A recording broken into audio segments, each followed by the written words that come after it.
Hello, my dear, dear Reg. This may have captured my passing interest. Is it true?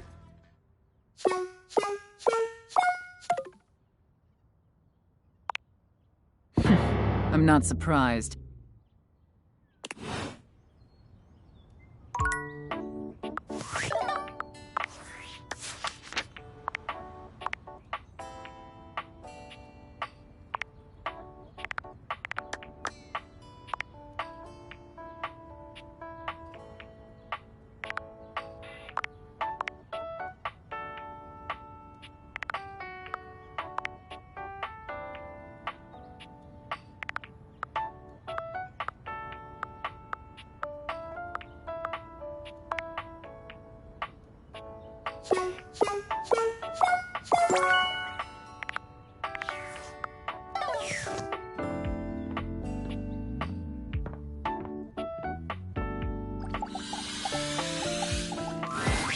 Showing up in the nick of time.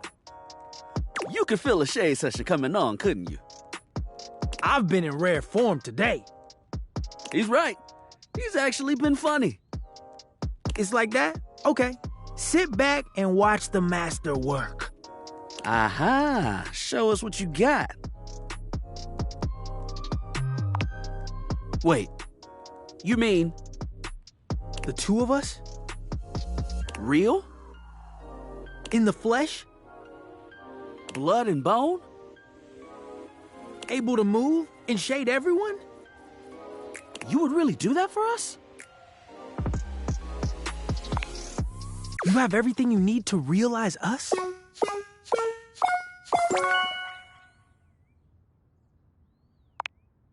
Kurt! Rod! You're about to get a much wider audience. The spectral energy flows through your dateviators, and what was once merely a curtain and a rod becomes...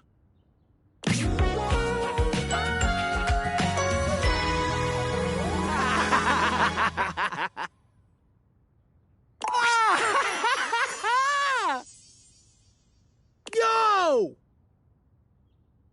You look fly! And you look dope! This is real! Oh my goodness!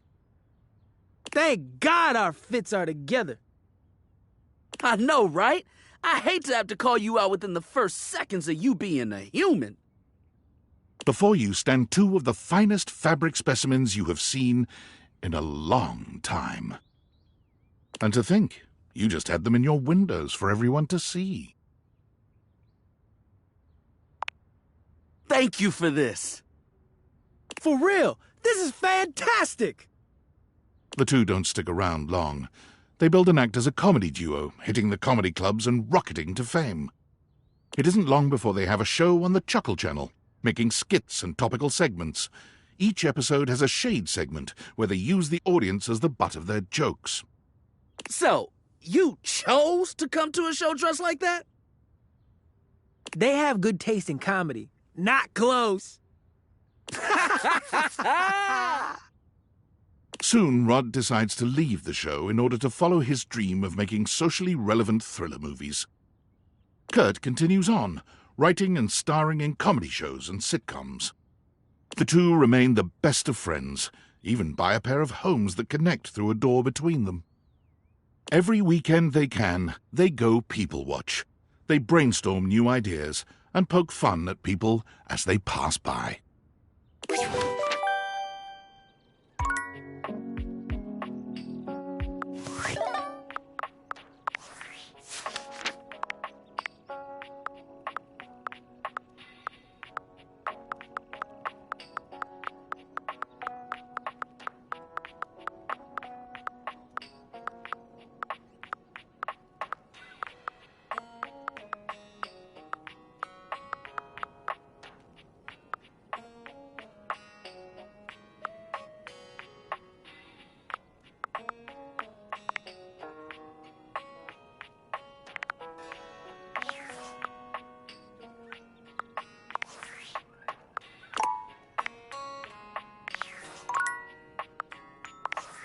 Valdivia Nights. What's up? It's Dave. I'm here in Augusta, Missouri on the wine trolley, drinking by myself. Again. Really can't believe none of y'all showed up. Not even the people I thought liked me. Looking at you, Brad. Real lame. Thought you guys were my friends. I thought we were a family. But I guess I was wrong. First Franklin ditches me and now everyone else. And the worst part is he was right. About everything. He was right that we'd regret partnering with the feds. And he was right that I would drive the company to the dirt. He was right that I'd miss him. Oh, thinks he's so perfect. What an ass. Oh, and by the way, effective immediately, I'm canning our team development facilitator. Can't even put on a dumb corporate retreat successfully. Don't even know what his name is. Harry? Larry? Anyway, you know who you are. Pack your junk and get the hell out. Screw it. Brad, you're fired too. Most out.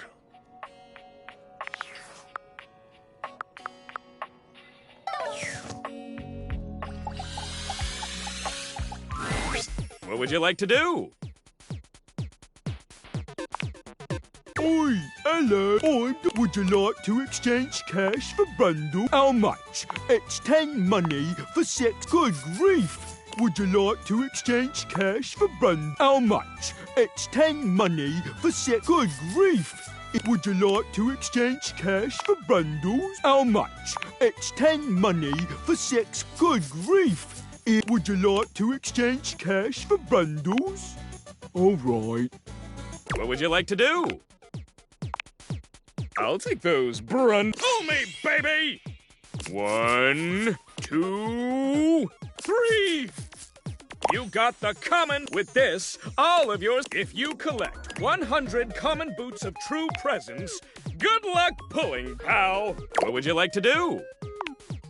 I'll take those Pull me! 1, 2, 3! You got the with this, all of you. If you collect 100 common boots of true presence, good luck pulling. What would you like to do? I'll take those Pull me! 1, 2, 3! You got the with this, all of you. If you collect 100 common boots of true presence, good luck pulling. What would you like to do? I'll take those 1, 2, 3! You got the with this, all of your. If you collect 100 common boots of true, good luck pulling. What would you like to do? I'll take those 1, 2, 3! You got the epic gauntlets of stardom! Damn straight it is! You already have. I'm sure that I keep working at it. Once you have good luck, what would you like to do?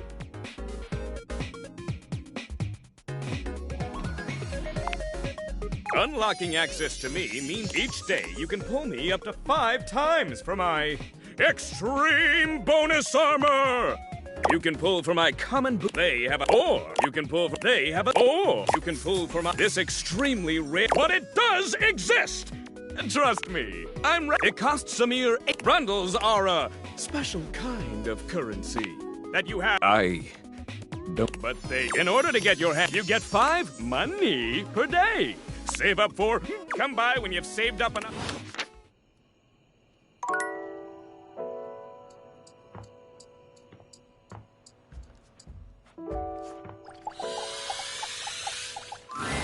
Dorian stands in your way just as he always does, but there's something less firm about his posture today.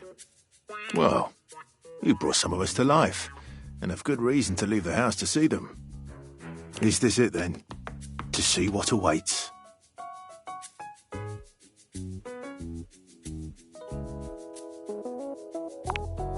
Dorian gives you a subtle but reassuring smile. We'd love to have you.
Welcome back, my angel! My trout! What? Go away, sure. Seriously? I can run around and travel on planes and boats and what have you? I get to have legs?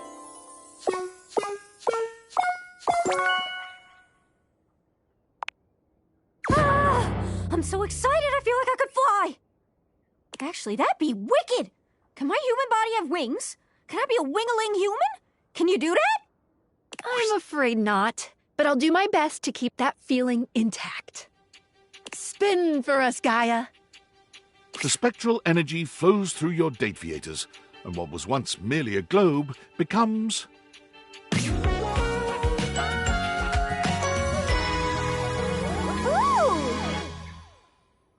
Whoa. Whoa! Check me out! I'm just a little guy! A little guy who fits comfortably on economy airliner seats!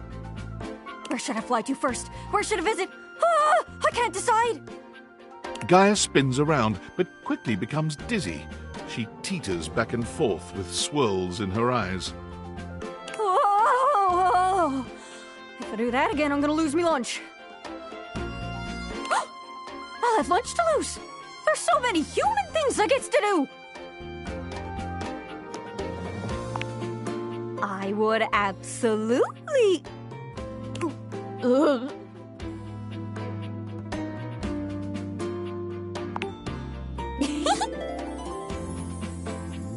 You're some sweet. Okay, first things first. Gotta get myself a ticket, gotta get myself a passport.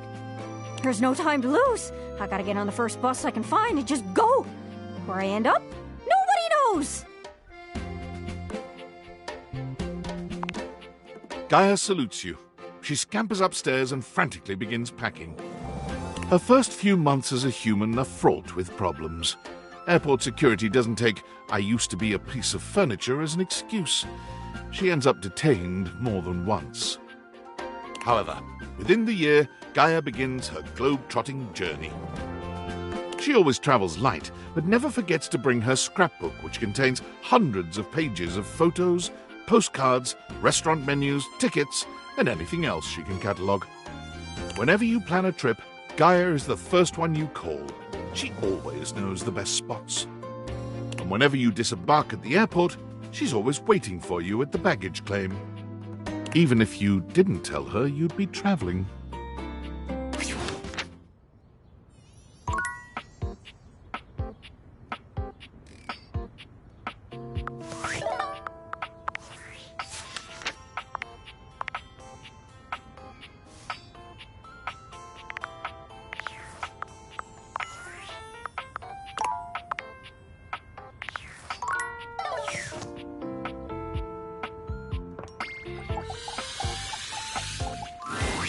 Oh, hey there, you sex pot. Back again? Whoa. Hold on there, amigo. Realize how many badass things are you gonna do for me? First, you wake me up, then you show me all these bodacious years I missed, and now I'm gonna get realized? Oh, I'm into it. Big time. Let's go! Are you ready to rock right now?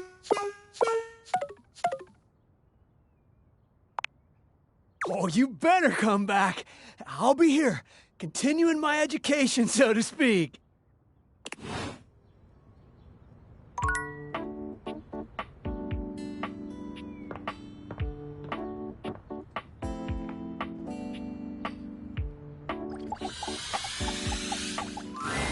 You here to see the magic show? Here to have a laugh? Typical.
There you are, my beloved.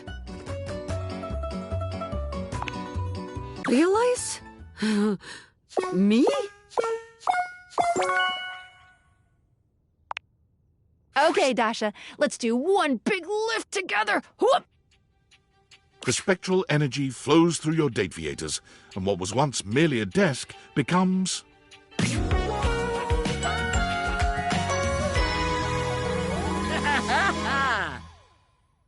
Dasha's impressive muscle is all the more striking when she's given human form.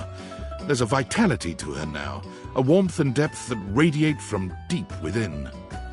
She's the same Dasha you've come to know, but this Dasha is human, and now capable of giving you absolutely life-changing hugs. She doesn't even take a moment to inspect herself or let her transformation sink in before she's charging up to you and lifting you into her arms. I have been realized! I am human! I can hug now like never before! Just like that, the energy between the two of you shifts. Dasha draws back just enough to look into your eyes. In hers, you see the promise of a love that's unlike any other. And in her touch, you feel your impending ruin. There is much I want to do with you, beloved. You only have to ask. Then I am doing now. Dasha whisks you away in her strong, loving arms, and that night you are loved as you've never been. Newly human, and now alone together, Dasha shows you her truest, most vulnerable self. She may have once been a desk, but here she's only a woman, soft and loving, and deserving of the world. The Dateviators certainly reflected her inner beauty, but there's a depth of connection between you now that can only be built from this kind of tender intimacy. Still, when the two of you lie in bed together, even as she holds you close, she seems at times distracted, or even sad. When you try to ask her what's on her mind, she only thanks you for choosing her, for showing up when she needed you most. Without anyone around to demand Dasha's constant support, she's able to focus on finding what makes her happiest, and she finds she's happiest in the kitchen. Dasha takes great joy in cooking for and feeding others, and she comes by the house often with baked goods and covered dishes. When you ask Dasha why she makes so much at a time, she gets that sad look in her eyes again. I make so much to heal pain in my heart. To fuel my muscles, yes, but they only need so much. Now please, let us eat.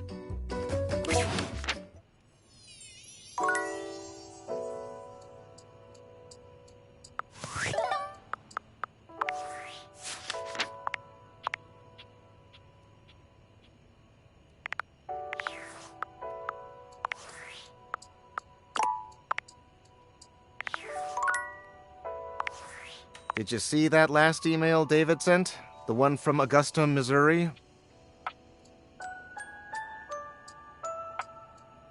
Yes, he obviously has tried the Dateviators before in prototype, but I doubt his relations with Skylar got very far. Or I hope at least. Indeed. But about that email. It was very peculiar. I honestly don't know what to make of it. On the one hand, it was drenched in self-pity, which is very David. especially when he's been drinking. But on the other hand, he honestly seemed remorseful. Coming from him, that's novel, especially to display his faults and regrets so publicly.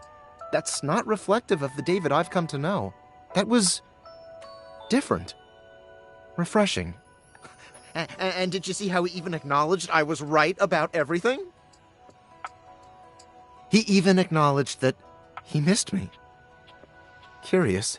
You can spend years in proximity to someone, cataloging and analyzing every infinitesimal data point of their personality, and still never know them in totality. Makes you wonder if perhaps you've misjudged them. Well, at the very least, I'll need to totally reprogram the David Most AI replicant I've been tinkering with in my basement. I'm so sorry, I really can't say anymore. I've been messaging you from under David's desk at Valdivian, and he'll be back from the bathroom at any moment.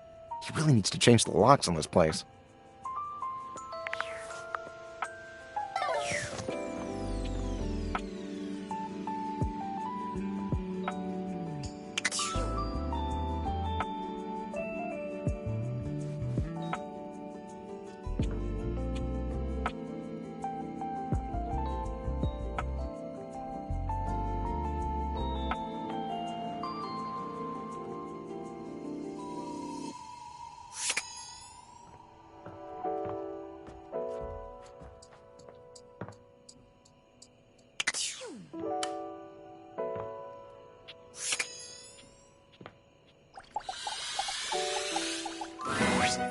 You're back! I have so much to tell you. I bet you have so much to tell me! Adventures? New friends? This is the place to share, divulge, unburden, and reflect! The fact that we both get to do it is just... it's the best! I'm still me. You may have imagined that identity fades in and out like a camera seeking focus, but really it changes colors. The chameleon learns and adjusts, but it's still a lizard in the end. I think I also might be obsessed with lizards. Anyway, welcome. It's always good to see you.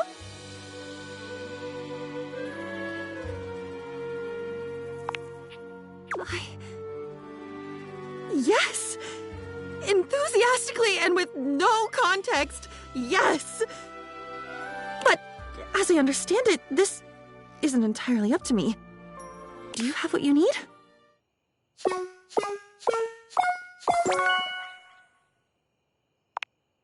Diana, bring your magic to the world. The spectral energy flows through your Dateviators, and what was once merely your diary becomes...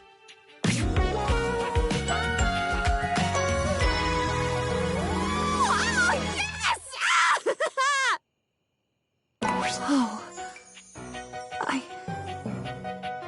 have skin. Diana runs her fingers over her own body, understanding slowly that for the first time in her existence, she is. I have an ending, which must mean I have a beginning. And in between those 2 points, if they even are points, they may be spectra of their own. There must be a middle. Diana's hands come to rest on her own, very real belly. She looks up at you with quivering silver tears balanced in her eyes. I have a middle. Diana's gratitude at finally having a self to understand was so deep that she wanted to help other people discover themselves in the same way. She became a therapist. For a while, her practice was booming, for, as you can attest, there has never been a better listener and keeper of secrets than Diana.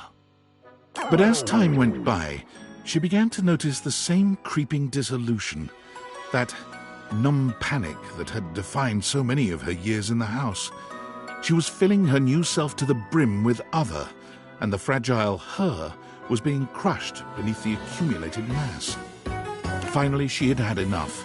Walking back to her apartment from the office, she found herself standing befuddled in the middle of a crowded intersection. All the lights were broken. The pedestrian signal flashed, "Go, stop, stop, stop, go."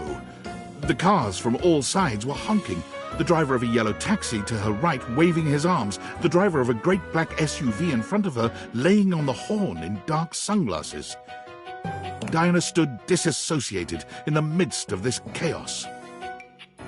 From deep within her, a slow knowledge welled up.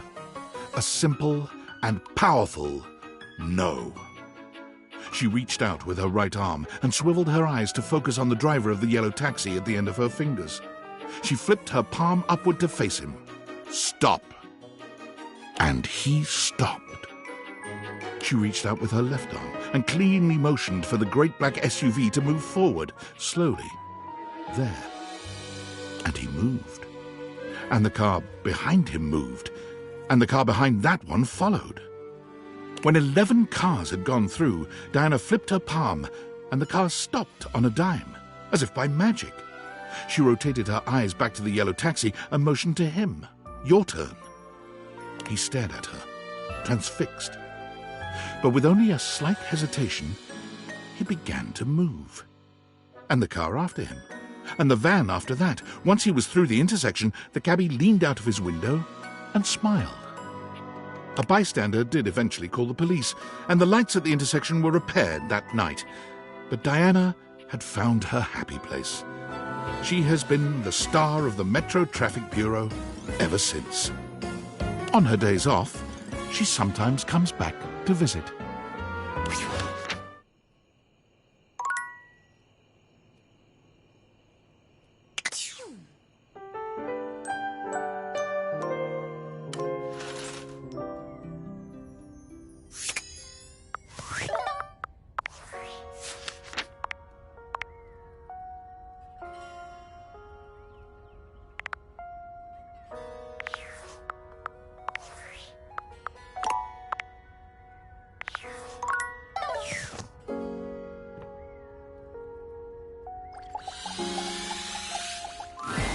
What would you like to do?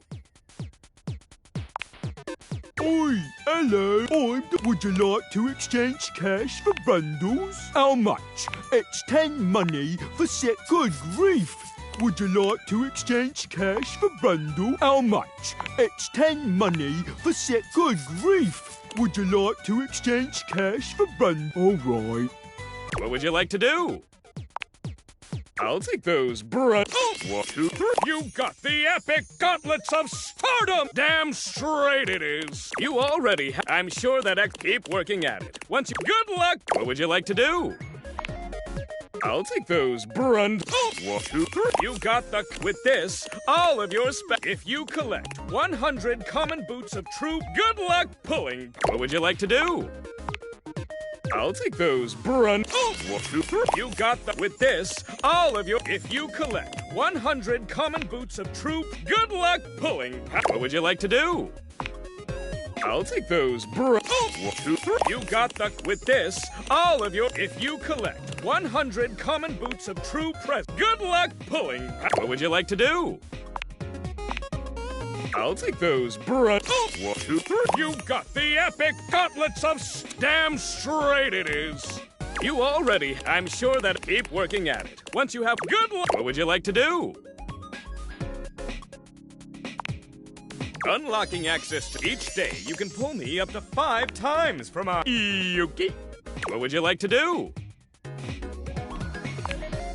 Unlocking access to each day, you can pull me up to 5 times from my This armor is so powerful that it can raise your spec stats, meaning that you can It is a blast! You can pull from my They have a high or you can pull from a They have a or you can pull from my legendary this extremely rare, but it does exist!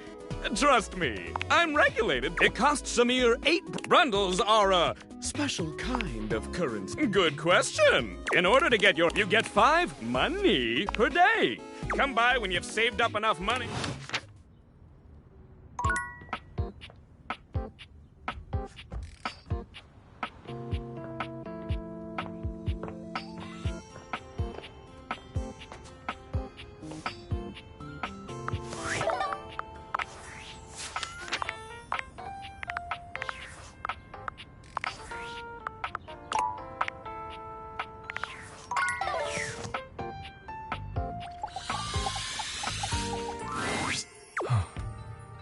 There you are, my love. I had hoped you might come by. Are you quite certain?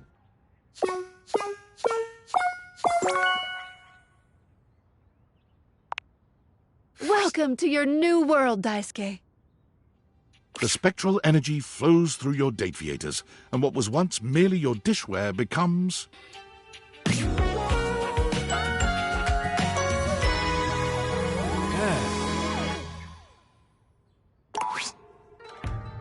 What is this feeling? My hands. Daisuke holds his hands up in front of him, like a stoner who's only just realized the wonder of his own body. The power of these hands. They can create so much.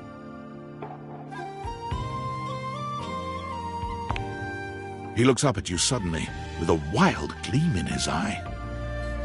I must test them immediately. Daisuke might be entirely too serious in most circumstances, but you find that you appreciate his single-minded dedication to getting you off. His passion for the arts is only matched by his passion for making you feel incredible. And by the time you've finished, you're both exhausted and a new believer in all his talents. You never imagined he'd feel comfortable leaving his duties in the house, but he assures you that your love and support have empowered him to make his own way. Daisuke left your home and immediately went to what he knows, ceramics. He managed to talk his way into a job teaching ceramics at the local community college with only a few well-chosen words, letting his smoldering good looks do the rest. Unfortunately for Daisuke and the students, it became quite clear that he was in no position to teach anyone anything about ceramics, and so he tried his hands at teaching at a sip and paint in the city. Your paintings should look like this. Why do none of your paintings look like mine? Of course, we are painting the same scene. Never mind. Let us continue. But, once again, Daisuke's artistic ambitions didn't match up to his technical skill. One of his customers did, however, realize Daisuke's true potential and invited him back to the community college, this time as a live nude model. His statuesque features, arresting good looks, near supernatural ability to hold still for long periods of time, and endless patience all make him an ideal candidate for modeling. Daisuke finds he is content and fulfilled by helping others bring beauty into the world, even if it is not wrought by his own two hands.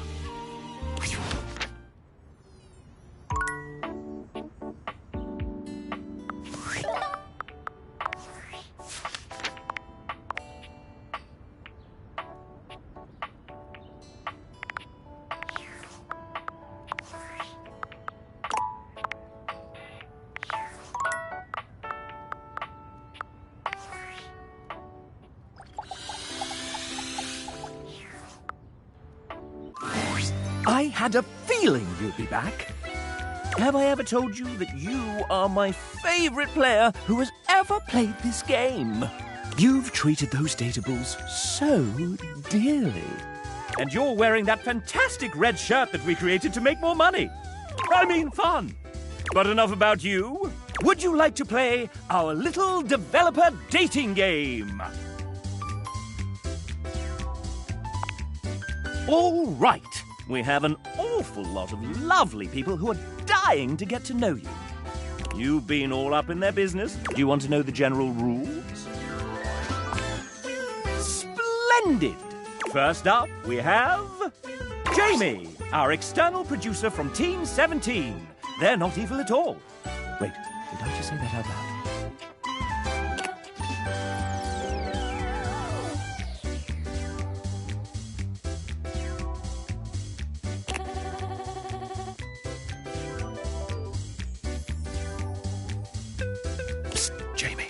The game has already shipped.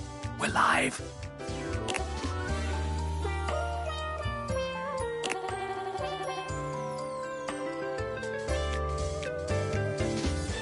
We're live? Oh, gosh, no, I'm not ready yet. Take a breath, Penelope. Right behind you, Jamie. All right, so here's the question. Video games can take a long time to make, so which one of these statements happened to Jamie during development?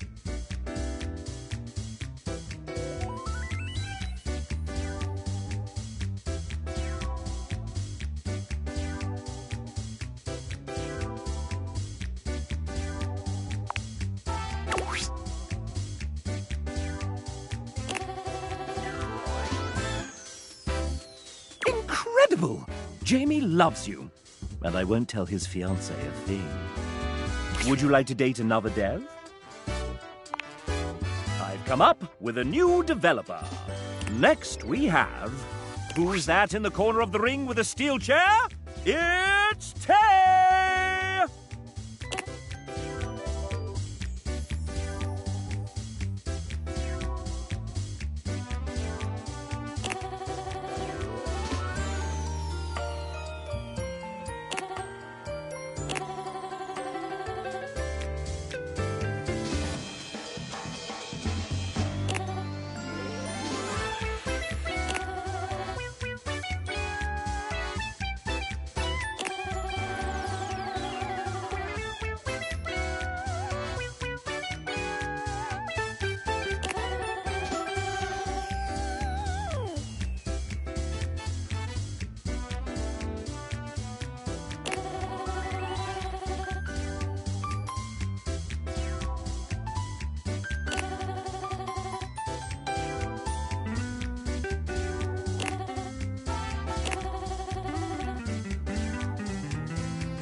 Off screen, off screen!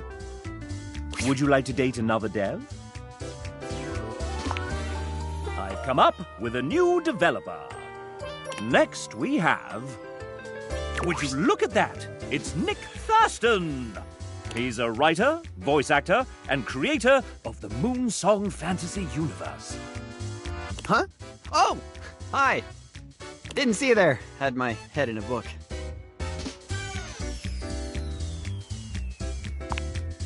Hey, douchebag. Great to meet you. Nick has been a part of Date Everything since the very beginning. Ah, the beginning. Those writers' meetings in Robbie's garage were a riot. Remember when I read Hoove's original dialogue out loud for the first time? And it was so spicy and raunchy that... And that will be enough of that. Oh, right. First, emotions and all. Nick is somewhat prone to putting his foot in his mouth. I get carried away when I'm having fun. Since you're here, douchebag, why don't we... play a little game? Isn't it? If you win, I'll give you a little kiss.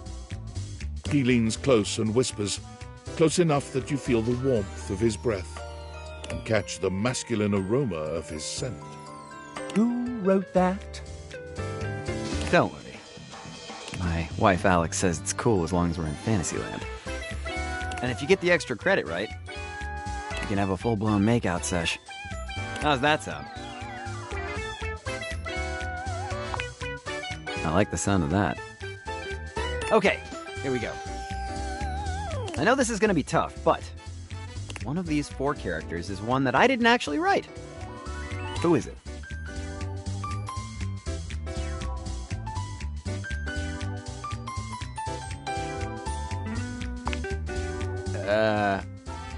Oh, you have no idea how weird I really am.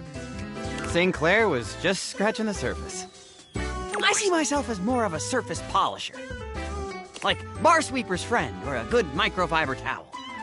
You really are a weirdo. Well, alas, you didn't guess it correctly. No love ending for you. But that's all good, because I'm in the market for cool friends. And I think you're just what I was hoping for. Good luck on the rest of your playthrough. I hope you have an amazing time. A friend ending with you and Nick. Not bad. Would you like to date another dev? I've come up with a new developer. Next we have TJ, a writer extraordinaire.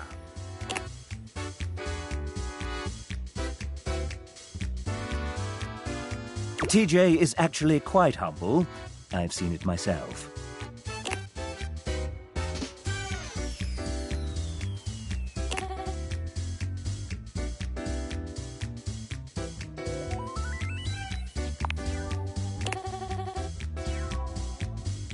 TJ is friends with you, nonetheless. Would you like to date another dev? I've come up with a new developer. Next we have Nijuku! Don't be shy. Introduce yourself.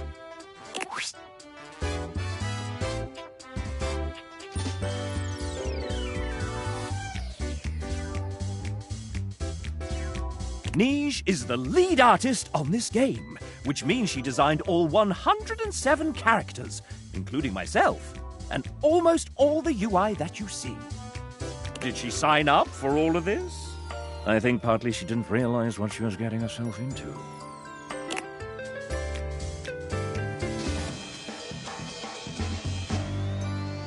And we are so glad that you said yes.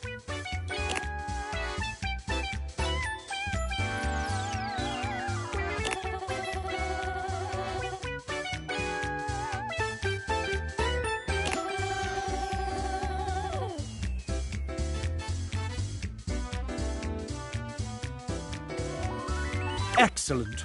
And before we move on, do you have any questions for your potential date?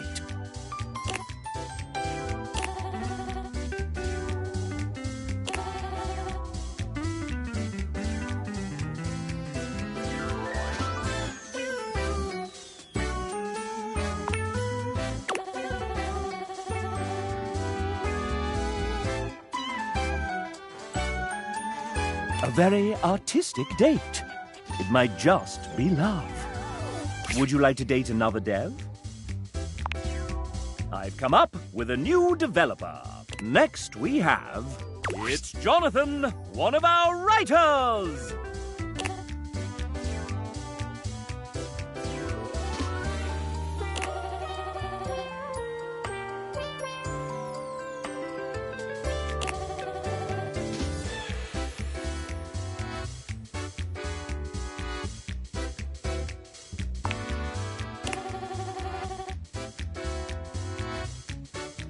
An unlucky guess, but you're friends, nonetheless.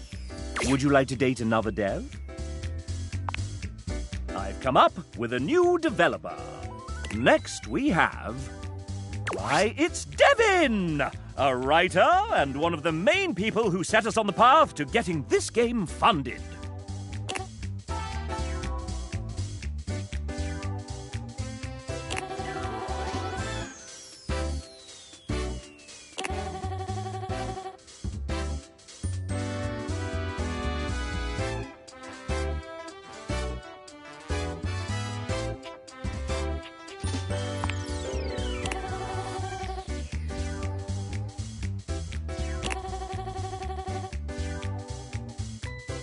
Nonetheless, you and Devin are friends. Would you like to date another dev? I've come up with a new developer. Next we have...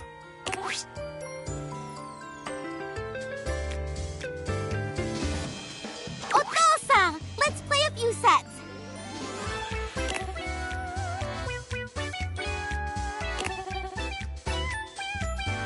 Uh-oh.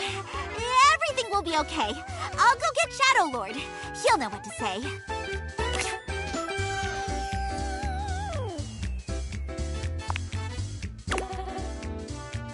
Now that's paying attention to context clues. Jperia loves you. Would you like to date another dev? I've come up with a new developer. Next we have... It's Logan Burdick, I'm afraid. He's a terrible writer and in a terrible pickle.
Perhaps you'll be one of those people, as Logan is now your friend.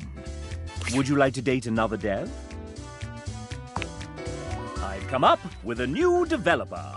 Next we have Andrew Feliciano, the owner, operator, mic adjuster, and button pusher at Voice Tracks West.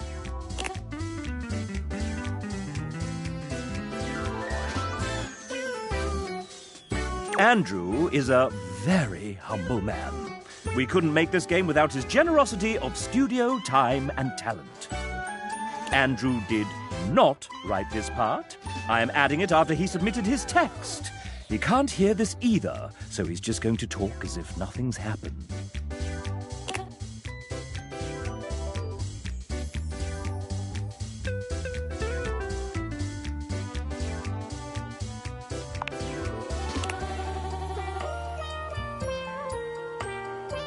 Being friends with Andrew makes you want to jump for joy. Would you like to date another dev? I've come up with a new developer. Next we have Ben,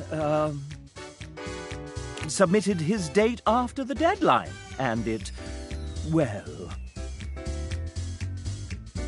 you'll have to judge for yourself. Here he is.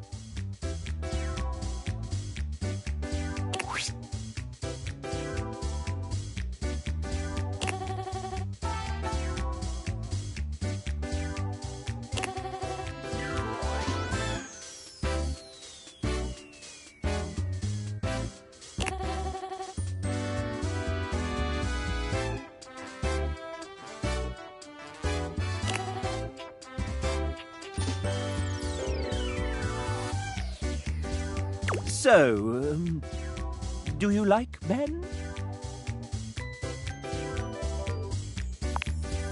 He loves you back! Would you like to date another dev? I've come up with a new developer. Next we have... It's Jane, a student who found some extra time to help us out with programming.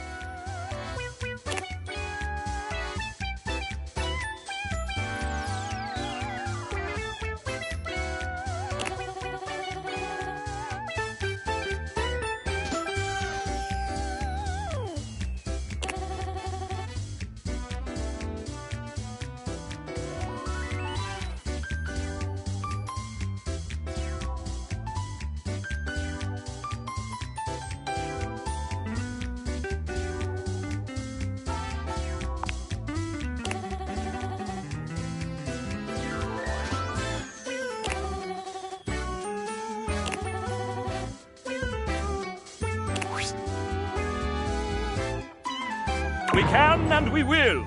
Back to the dungeon with you, Harridan. Friends with Jane is a very good thing. Would you like to date another dev? I've come up with a new developer. Next we have... It's Sophie J, our 3D artist. She built your house single-handedly.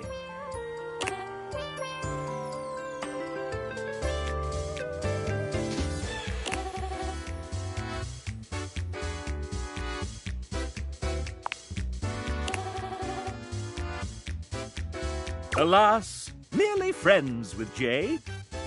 Would you like to date another dev? I've come up with a new developer. Next we have Evan Marcourt, Amanda Hufford's emotional support, co-owner of recording studio Voice Tracks West, sometimes engineering sessions, sometimes running the dishwasher, and sometimes fixing file names buried deep, deep in spreadsheets. You are incredibly helpful dealing with tens of thousands of lines recorded by an indie studio. Your assiduous... Damn it.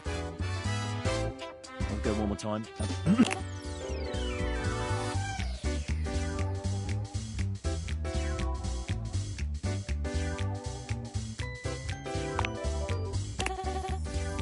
C. K. Magico. Evan E2 Estan Amigos. Would you like to date another dev?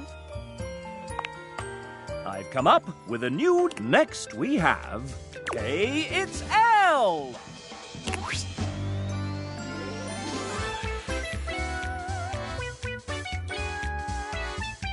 Wait, an artist? But you look like a little doggy.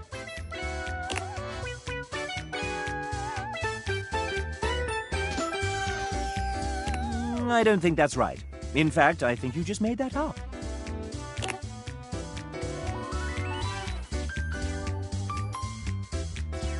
But why a dog?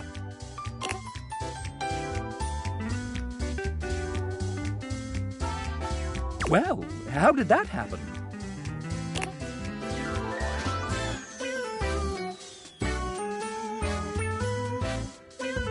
Goodness, that's a real Lassie moment. I see we're back to the dog puns.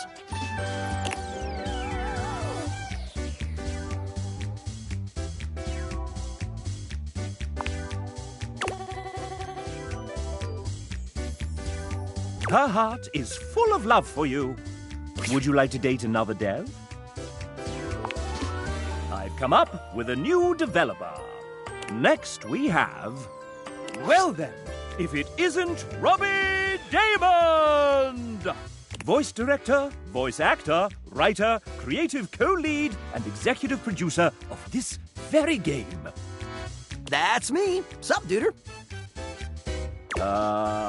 Sup? Nothing much. Hey, anyone ever told you sound like one of those 4 guys from... Moving on! New recipe. Are you prepared for your date, Master Daymond? Master Daymond? Who told you to call me that? You did, sir. In your 3:18 a.m. email last night entitled, Call Me Master Daymond during the Date the Devs game show. Ah, that's right. Well, I do have my MFA and am an experienced master dater. Wait. No take-backsies. Ah, dang it. Fine. Hey, narrator, can you say Master Daymond with that sick British mid-central medial A? Master Daymond. Can I get that one more time, but like 69% sexier? I'll give you an ABC. Master Daymond. Master Daymond.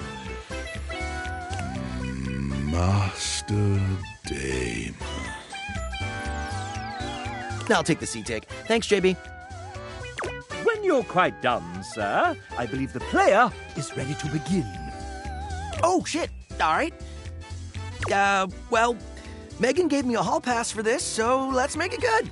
Fire away, you sexy little cipher, you.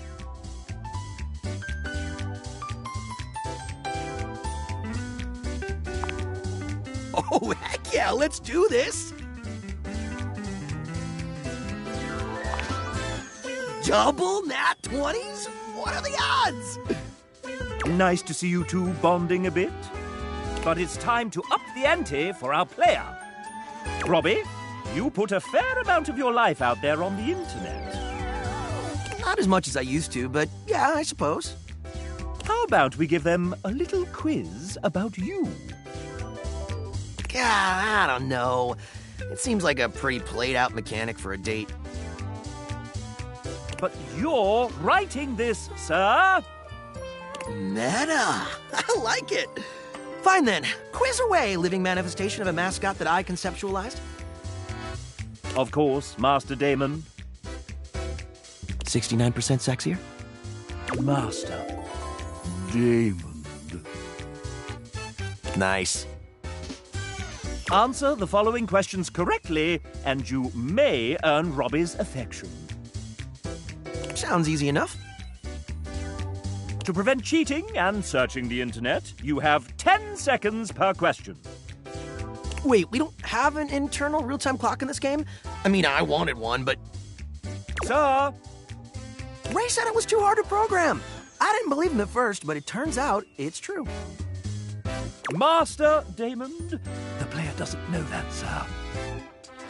Oh, the illusion of choice and consequence. I gotcha. cool sausage showing, chap. I mean, showing how the sausage is made. Let's begin. Phew. Robbie is an outdoor enthusiast. What is his current favorite pastime in nature? Ooh, not quite.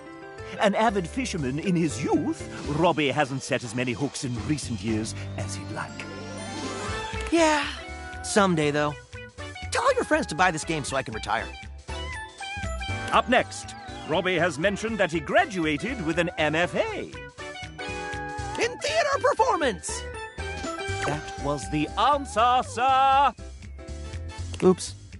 Pivoting? Though his degree was in theatre performance, what was the subject of his thesis?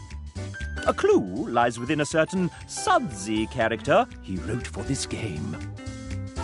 Hey, since when do they get hints? Since you inadvertently made the question harder, Master Damon. Fine, but only since you called me Master Damon.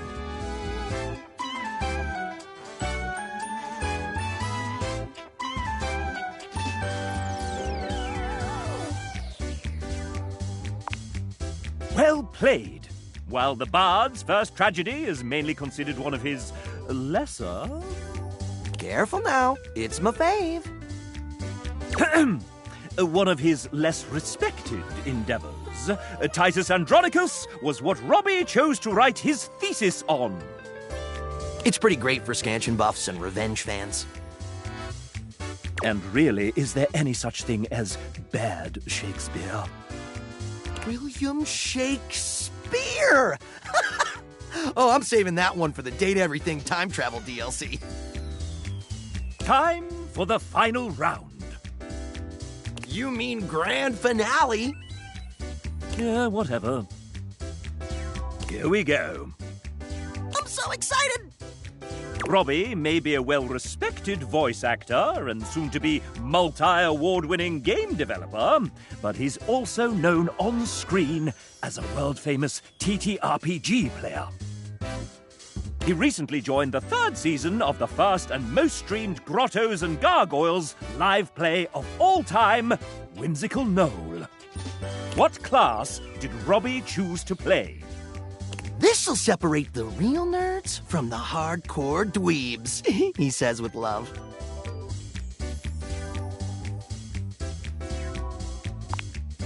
Correct! Although he may have run from the class at first, he always found himself returning to it in early test games. Guess I'm just a performer at heart. And it gave him the opportunity to play a character with heavy charisma. They call me the Rizzler, baby. It is a fantasy game, after all. Hey! Score 1 for the chap. And that concludes our little Robbie D Fun Fact Quiz. I prefer to call it the FAM exam, but whatever's clever. Let's see how you did. Well done, player. You got 1 or 2 of these right. Good enough for me. You and Master Damon are now friends. Congratulations, I guess. Thankfully, Robbie has very low standards. Low standards? Have you seen my wife? She is way out of my league. Fair warning, Robbie likes to nickname his friends. I'm calling you my little pee-pee poo-poo. It's not too late to run. Would you like to date another dev?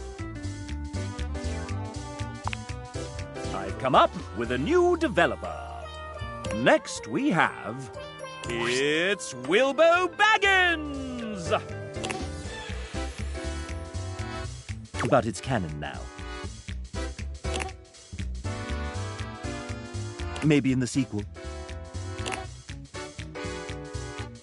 You're the writer. Fine. So, William. Will they, won't they? Can I call you Wilbo? Point taken. Tell us a little bit about yourself, William. They write. They rewrite. Is that all? That's a little binary of you, William.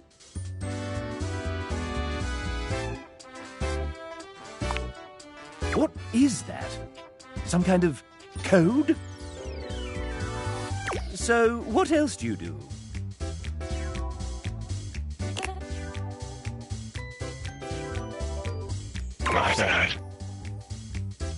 Get out of my spotlight! And how did you find us?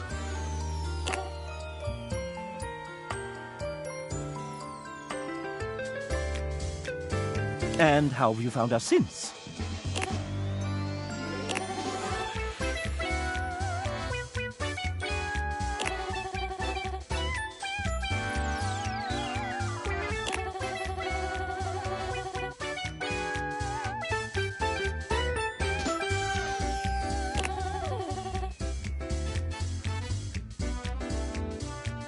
Well, isn't that sweet?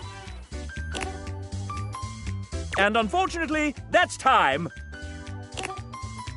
So, now you know. But the question remains, will they or won't they? Now, how would you like to determine the eligibility of your would-be suitor, dear William? Classic! For the frustrated, I wonder if there were any clues left behind somewhere.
Would you like to date another dev?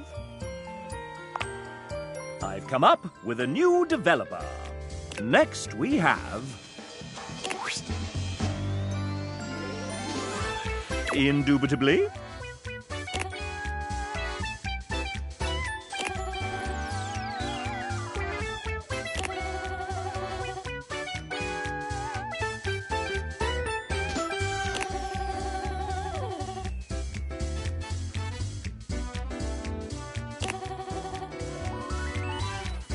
Paint, I'll turn the microphone to you and ask, is that important to you?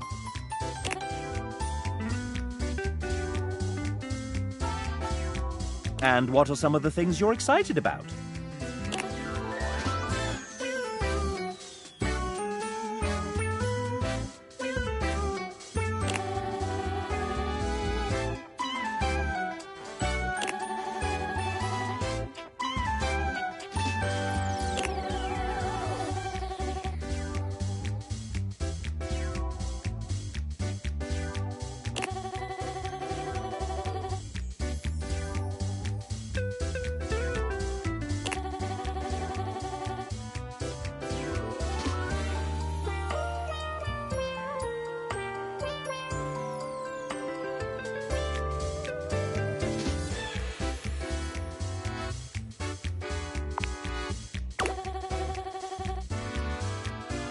My goodness, that took real empathy. Paint, is in love with you. Would you like to date another dev? I've come up with a new developer. Next we have... Ladies and gentlemen, script kiddies and coding wizards, gather round as we unveil the architect of algorithms, the smasher of bugs, our lead engineer, Tiago. So, Tiago, I've got some questions for you here. Let me just... Ouch! Maybe... No, I need...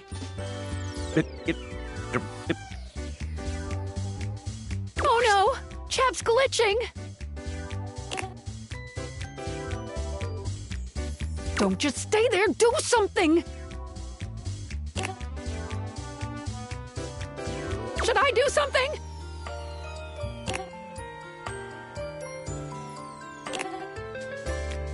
Wow, thanks. I do feel much better. What happened to the bug? It's running toward the kitchen. Help! What should Tiago do with this damn bug?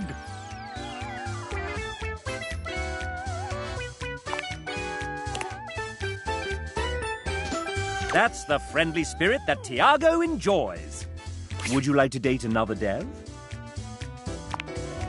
I've come up with a new developer. Next we have... Hey, it's Suha! She's a writer, VO director, and game developer across a few different studios, including her own, Truant Pixel.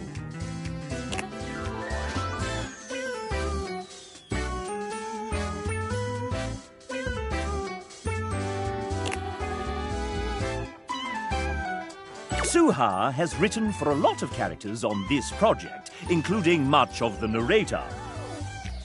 Let's hear from a few of her characters now.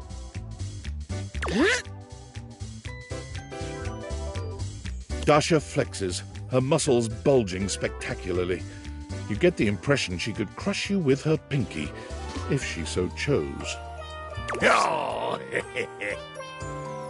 Abel removes his hat from his head, bringing it to his chest in a classy gesture that also manages to show off the muscles in his arms.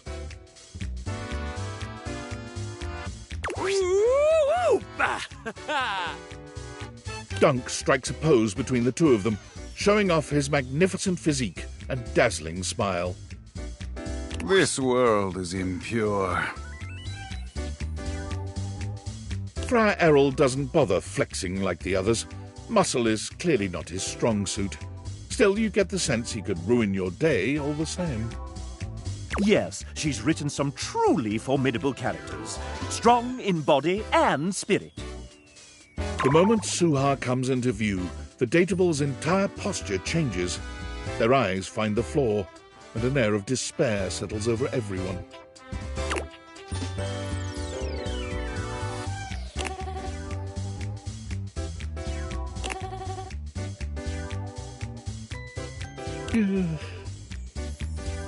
The moment Suha arrives, something seems to shift. There is a divine presence in the room, as though an angel had just touched down from the heavens. You only just managed to hold yourself back from falling in love with her on the spot, but it takes a truly heroic effort. She is a formidable woman, nay, a goddess. Suha is greatest woman I have ever known. I have often asked, is she even mortal? Perhaps she is a fairy queen. Suha is like a rainbow after a thunderstorm. Only the rainbow's made of knives. Suha gives Abel a sharp look, and he quiets down immediately. Just a rainbow. Pretty and lovely and all that. Dunk steps forward, squinting at his palm. Sohan, very spank.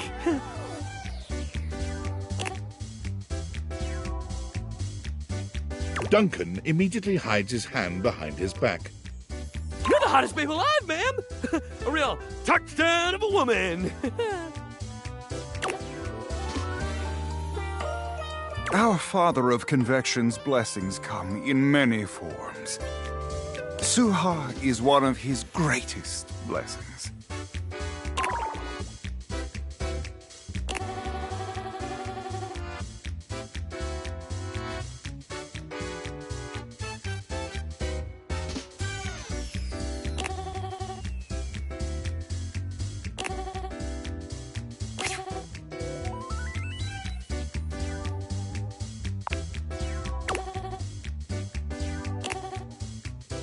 She loves you. You're safe now.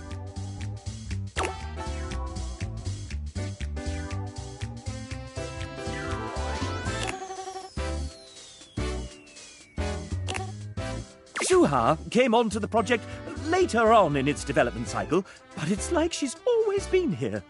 Somehow. Every day has felt like a decade. May God have mercy on our souls. Would you like to date another dev?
Come up with a new developer. Oh, that's your lot. So it is. Is it time? The final boss of Sassy Chap. Are you prepared? I thought you'd say that. So,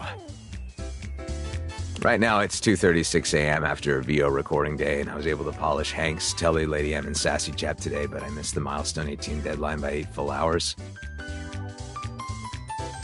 My gift to myself is not writing the intricate ink thing I had originally planned for my boss battle.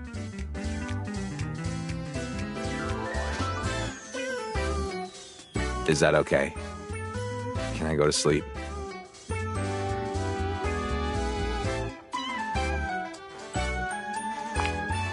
We're recording Gaia, Johnny, and Prissy tomorrow. That should be fun. Good night, I love you. And that's it. There's nothing left to do but submit your score. Time for us and our studio audience to find out how we devs feel about you. Are you nervous? Excited? So am I! Your current relationship is... goodness, love! True love! I may be sassy, but even here, I am rather proud. We've come so far, you and I. And I'm very excited to see where we go next.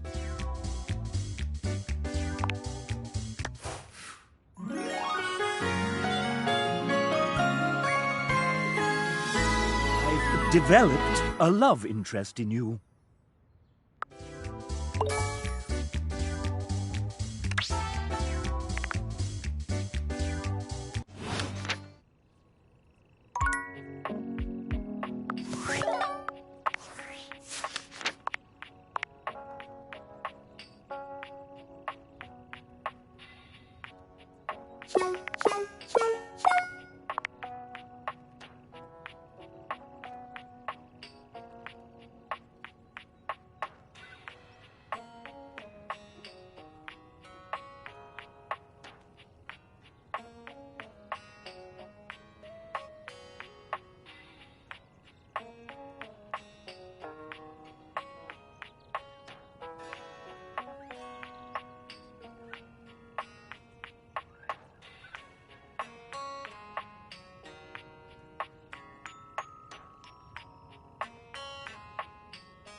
Oh, my sweetest Yael.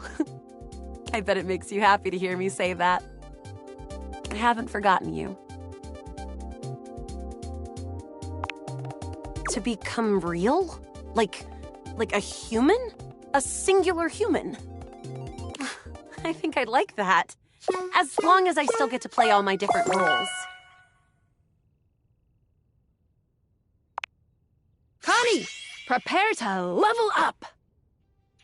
The spectral energy flows through your Dateviators, and what was once merely a video game console becomes...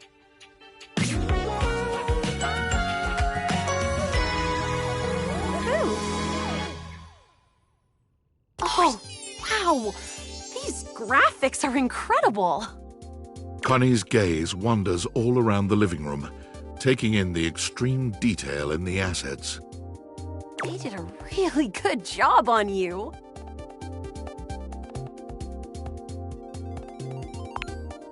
Oh, my favorite part. Finding all the loose ends. Connie delights in just how interactive the human body can be. She tests every sensation and function, dedicating herself to the task of lovemaking with a sort of focus and expertise that would put even the most hardcore gamer to shame. She speedruns your pleasure, mercilessly exploiting your every weakness to bring you to your peak in record time. It's not until the first rays of sun peek in through your curtains that Connie manages to let you rest, muttering something to herself about server maintenance. As you watch her set off to start her own life, there's no doubt in your mind that Connie's passion and dedication will take her to the top of the leaderboards, no matter what she chooses to do.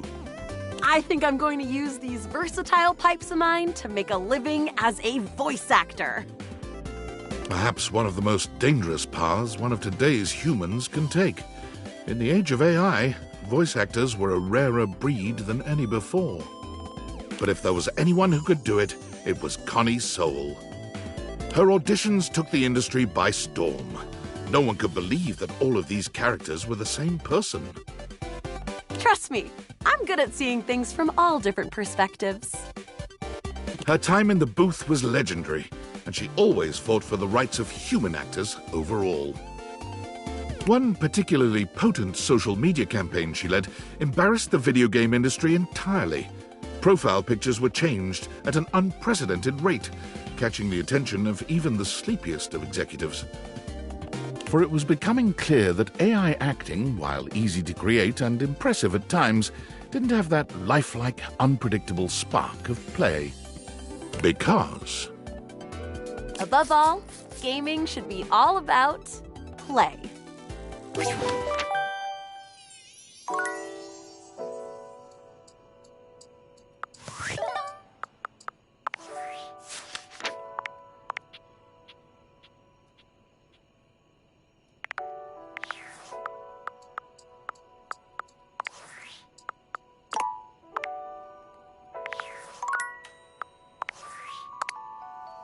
Hey, champ!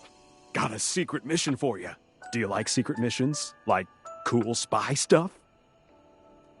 Me too! I feel like a covert operative.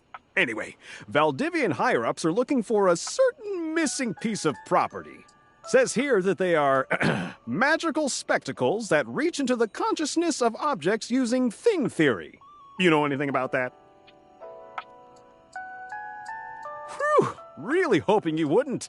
Otherwise, I'd have to bring you higher up the chain, and those guys are scary. Keep up the good covert ops, champ.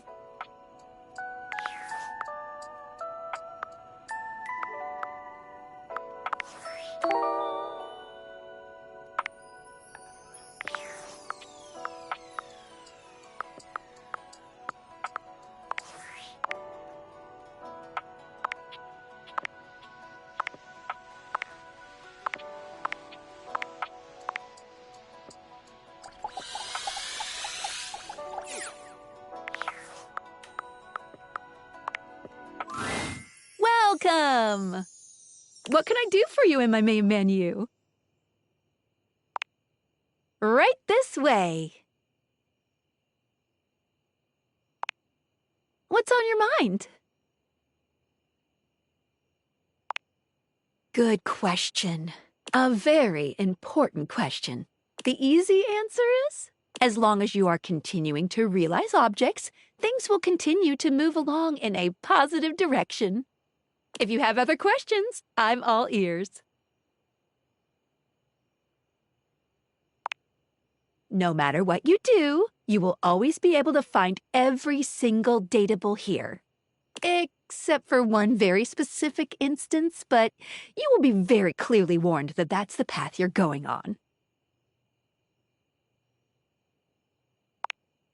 Well, it'll be if you refuse to go on a certain subterranean quest.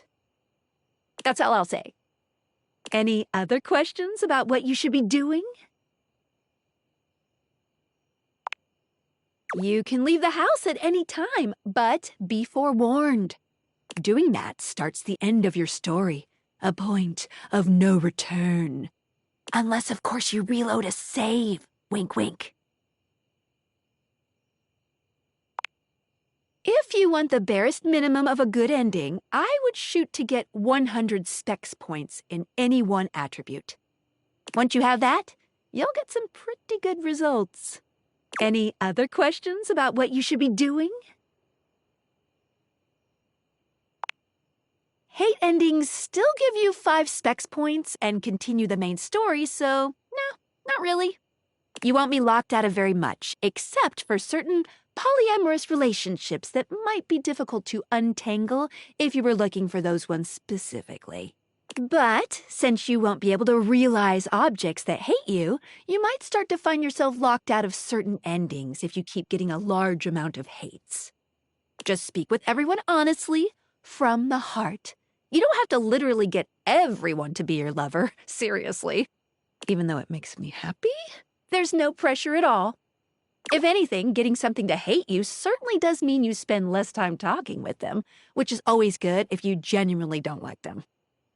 Any other questions about what you should be doing? Anything else you wanted to know about features? Oh, sure, specs. Specs stands these 5 qualities. There's also a glossary, but anything else you'd like to know? They are, or at the very least, you get something fun out of it. But don't worry, if you can't reach a certain specs dialogue choice, the worst thing that you could miss out on is a collectible. No love, friend, or hate endings are gated behind a specs check. Any other specs questions?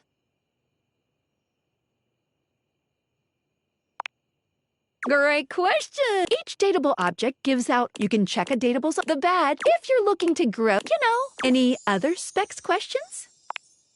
Anything else you wanted to know about features? Collectibles! Collectibles are, what are you curious about? They help illustrate what's going on. Think of them as little... Any other collectibles questions? A lot. Each datable but one. That's any other collectibles questions? Well, of course, but honestly, they're just there to give... I'm here to help you forge new relationships. No, unfortunately, that's not possible.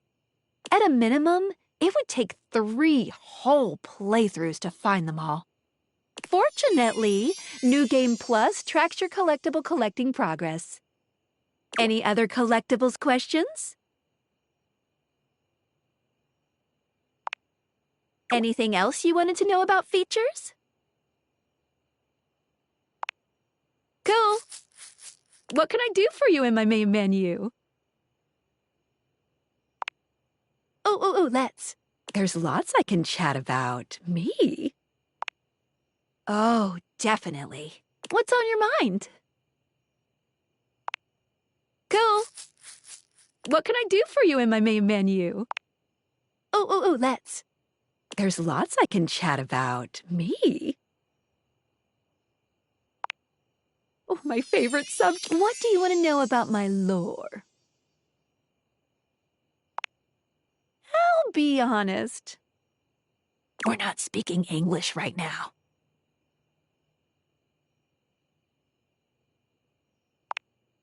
The speeds at which objects and concepts think is both faster and slower than the rate at which humans think and speak.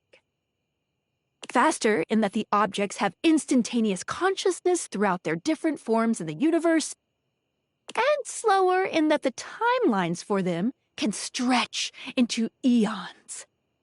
All that to say, part of my job is making sure that we can all understand each other, which means I'm processing their speech and rate of thought at a completely different timeline than yours. So necessarily, we're not really talking in English.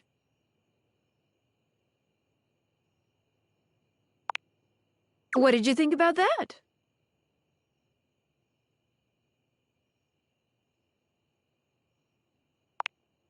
All right. My suspension just gave a little wiggle.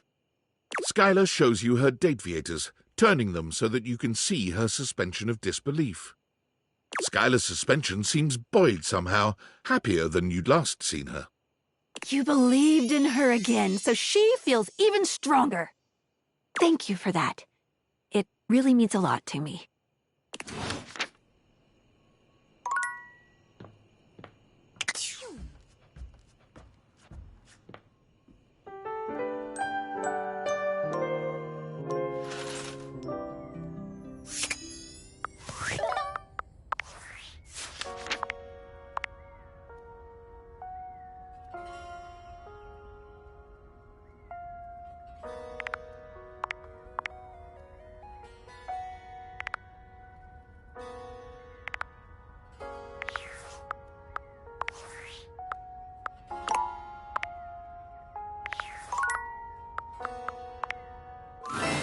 I'm really glad you keep coming back to me, I gotta say. Being the tutorial lady means that people usually like to ignore you. Aw, thanks. Welcome! What can I do for you in my main menu? Oh, let's. There's lots I can chat about. Me? Oh, my favorite subject. What do you want to know about my lore?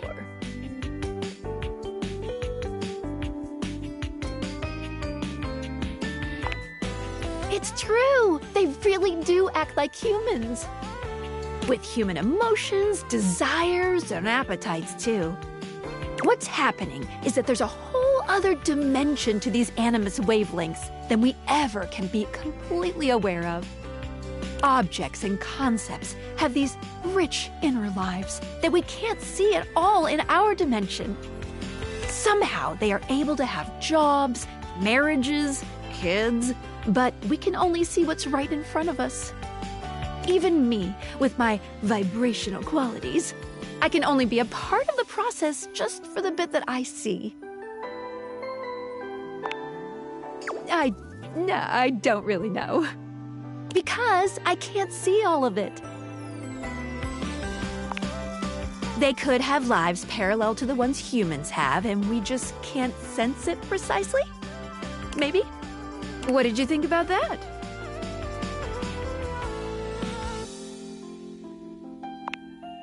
Nice, thank you. Oh, my suspension. What's that she's saying? Skylar removes her dateviators, holding them out so that you can see her suspension of disbelief. Skylar beams at you, her eyes glimmering behind her glasses. Are those happy tears? For a moment, she looks as though she's contemplating hugging you, but she manages to keep her arms at her sides, her hands curled into excited fists. Yes! You did it! My suspension of disbelief has been upheld! She's in there right now feeling great! It kinda itches? Ooh, but it's okay. I love it. There's a few moments of silence as something seems to dawn on Skylar. Her smile softens, her eyes warm and inviting. I love you. Will you accept it? And just like that, Skylar is back to her chipper self. But the warmth in her gaze remains. Yay! Love, love, love!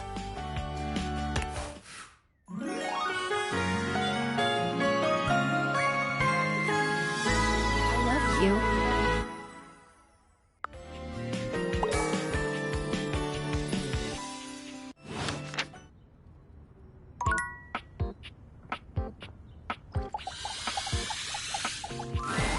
What would you like to do?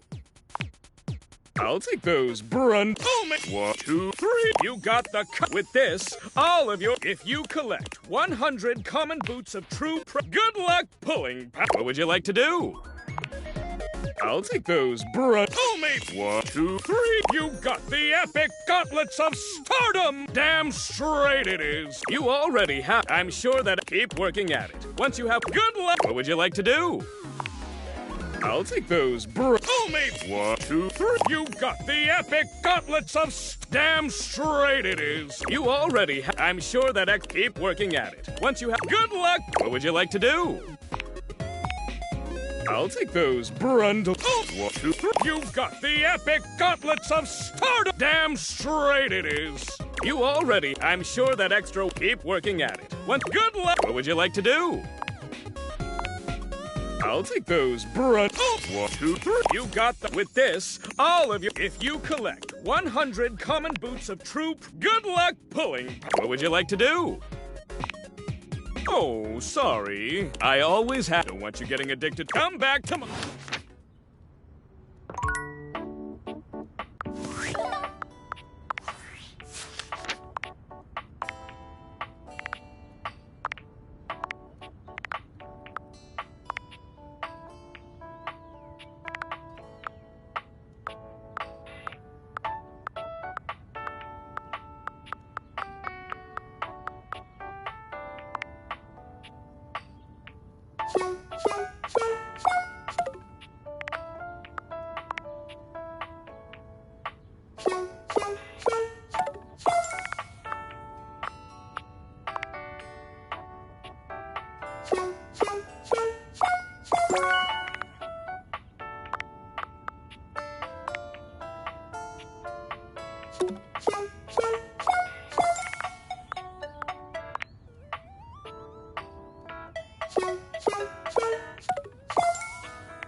Oh, hello, you.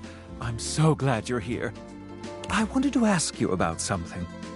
I'm planning on inviting everyone in the kitchen to dine at my place.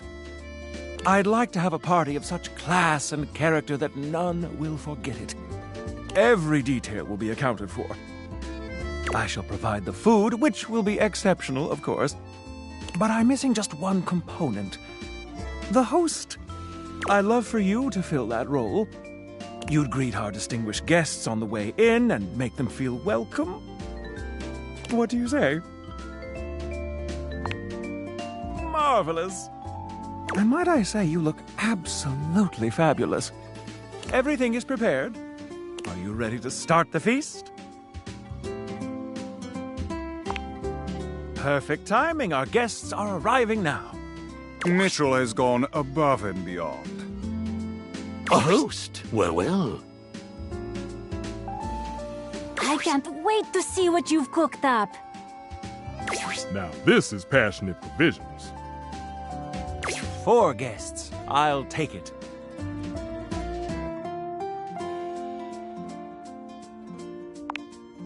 I never anticipated such service. My speech might seem a little formal, but I memorized it, so here we go. Thank you. Thank you all for coming. I wanted to invite you all here to celebrate my tenure as a critic. And to tell you that I am... Go on, Mitchell. Tell us. I am retiring. Collective gasp. From here on out, I wish only to enjoy my dining experiences. I'll be leaving the notebook at home. So tonight, let's all come together and enjoy this cake. I made it out of dates. I figure it is the most thematic of my time spent with you.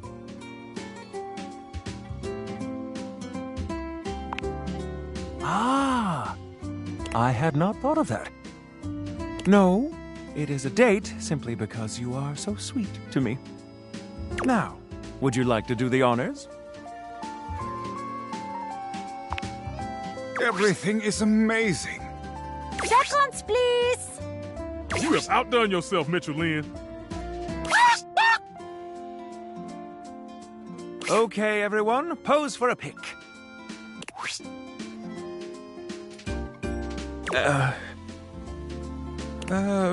Did anyone invite him?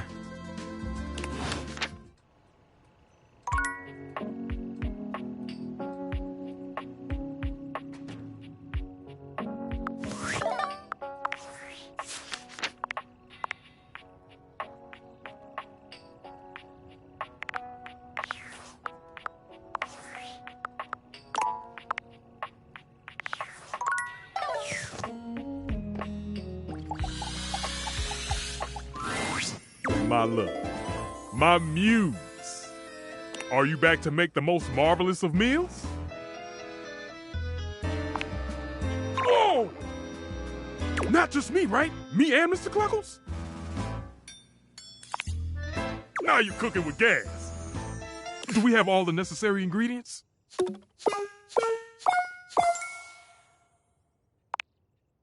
Hey, some of the best recipes take time. Gather the necessary spices and meet me back here. I'll be waiting.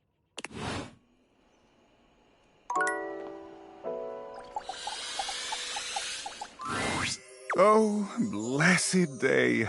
My beloved walks smiling into my kitchen. Hello, love. Truly? You understand what this means, don't you? Friar Errol, let's go to church. The spectral energy flows through your Dateviators, and what was once merely an air fryer becomes...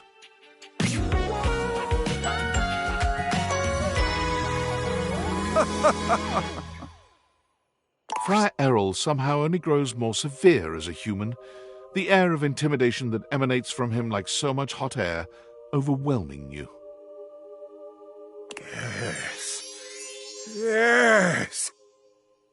The power of this body. Nothing will stop me from delivering his message now. Praise him. The friar pauses in his manic scheming for just a moment, giving you an intense, evaluating look. All praise is his and his alone. However, it would behoove me to learn just what this body is capable of. To better know the tool at my disposal. Yes, come and aid me in this, my dearest associate.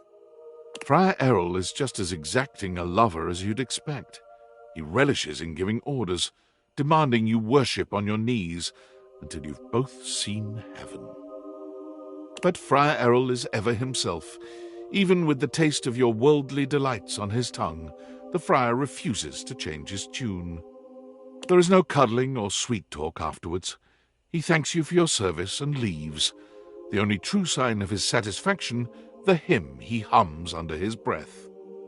Friar Errol finds work at a members-only wholesale store, Priceco, famed for their excellent deals. He was hired on as a cashier, but quickly bullied his way into handing out food samples where he could truly speak to customers at length about, you guessed it, the gospel of air fryers. You there, come here. Yes, you, the slack-jawed oil-soaked yokel. You may be familiar with Mama Mary's Pizza Pockets, but have you ever had one made in the air fryer? It is a transcendent experience. Where are you going? Return at once and experience glory, coward! For as many customers as Errol annoys, even more walk out of the store with a brand new air fryer. Management has decided it's a wash and looks the other way. Errol seems happy enough, but nothing is ever quite enough for him. He sends you regular letters updating you on his and the church's activities. Each letter includes an air fryer recipe of his own. Truthfully, they're not bad.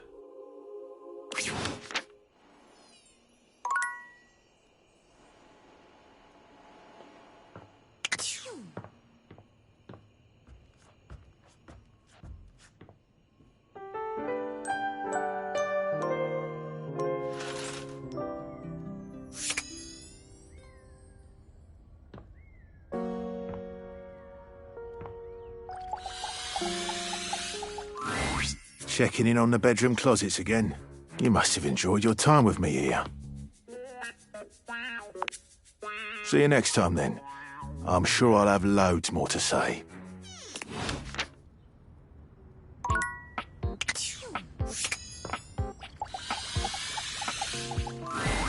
What would you like to do? I'll take those, bruh. 1, 2, 3. You got with this all of yours if you collect 100 common boots of true good luck pulling. What would you like to do? I'll take those, bruh. 1, 2, 3. You got with this all of if you collect 100 common boots of true good luck pulling. What would you like to do?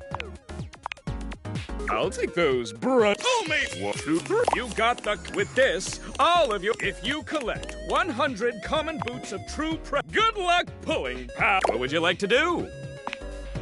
I'll take those, bruh. Oh, mate. 1, 2, 3. You got with this all of if you collect 100 common boots of true good luck pulling. What would you like to do?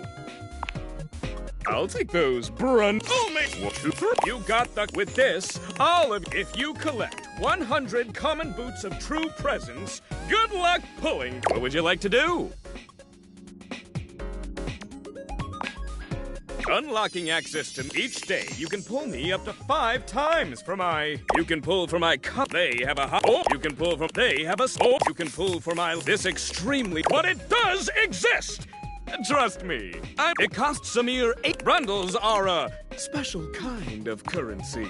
But in order to get your hand, you get 5 money per day. Save up. Come by when you've saved up enough money.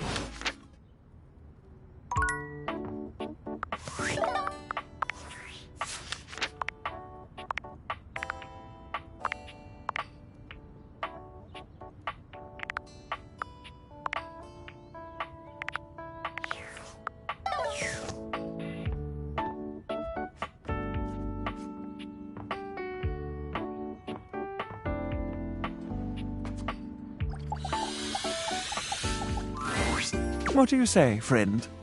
Shall we indulge?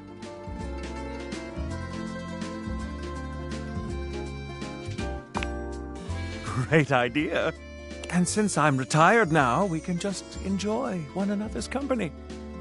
Seeing your friend Mitchell always leaves you feeling slightly full, but eager to keep seeking bold new flavors together.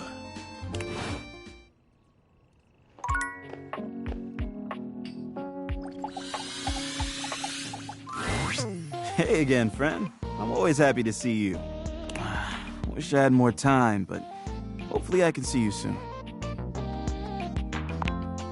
So, we can hang out? In real life? You don't have to tell me twice. But what's in your bag?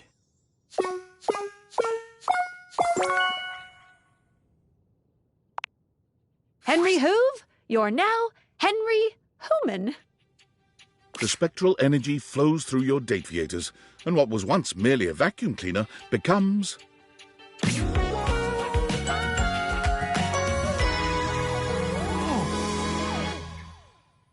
Hoove swings his head from side to side, delighting in the movement of his newly human hair. His locks frame his handsome face in a way that only makes him even more devastatingly beautiful. Look at these dreads! Hey, I thought my most attractive feature was my upholstery brush. Yeah, so human. Makes me curious. Is there a library around here? Yeah. Well, looks only get me so far. I want books. Something I've never been able to get out of my bag. While looking up vacuums in the library, Hoove was surprised to find 0 books about his ancestors. Instead, it was replete with knowledge about space, physics, and the mysteries of the... Hoove sucked up all this knowledge like a grad school PhD candidate, which he then became. My thesis is about the Event Horizon.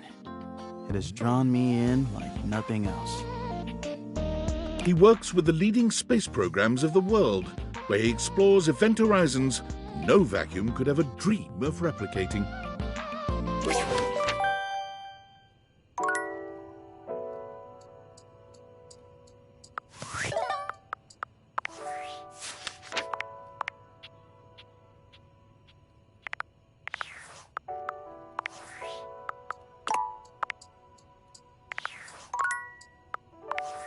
Valdivianites! Greetings from the Opulence Recovery Center in sunny Malibu, California. My name is CEO David Most, and I have a problem. Just a little treatment center humor for you. But in all seriousness, I will be working out of the recovery center for the next few weeks. The board said it was either this or they'd burn me to a crisp and flush the ashes. And I said, guys, I may be gay, but I'd rather not be flaming. Get it? The physicians say humor is the best medicine, aside from naltrexone. But my road to recovery isn't the only great news today. I'm also excited to announce that the U.S. Department of Overseas Violence has agreed to work in tandem with Valdivian, giving us access to their proprietary surveillance technology in order to finally apprehend the glasses thief. They said we were woefully incompetent, and it was becoming apparent that we'd screw this whole thing up royally without their help. To aid in that effort, we will be requiring the following from all Valdivian employees by EOD. Your name, your address, your social security number, your credit history, your blood type, your relationship history, a urine sample, a retinal scan, all your biometric and genetic data, access to your search history, all your internet passwords, and your favorite CEO in the world. That last one's just for fun.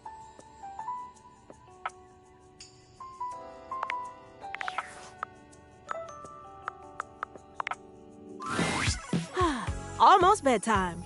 Let's get a little more screen time in. Ooh, I can't wait to tell you what's been happening. Fresh tea coming in hot. Wow. Sigh. I need a break.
Hey, let's jump right into a game.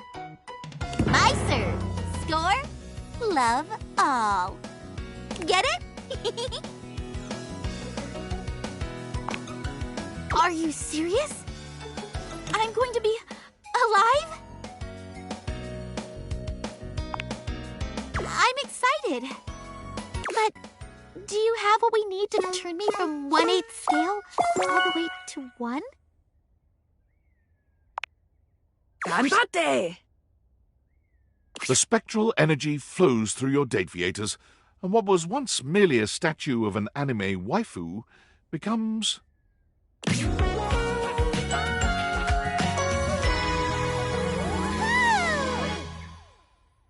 Before you stands human Hime, the dreams of a mangaka made real.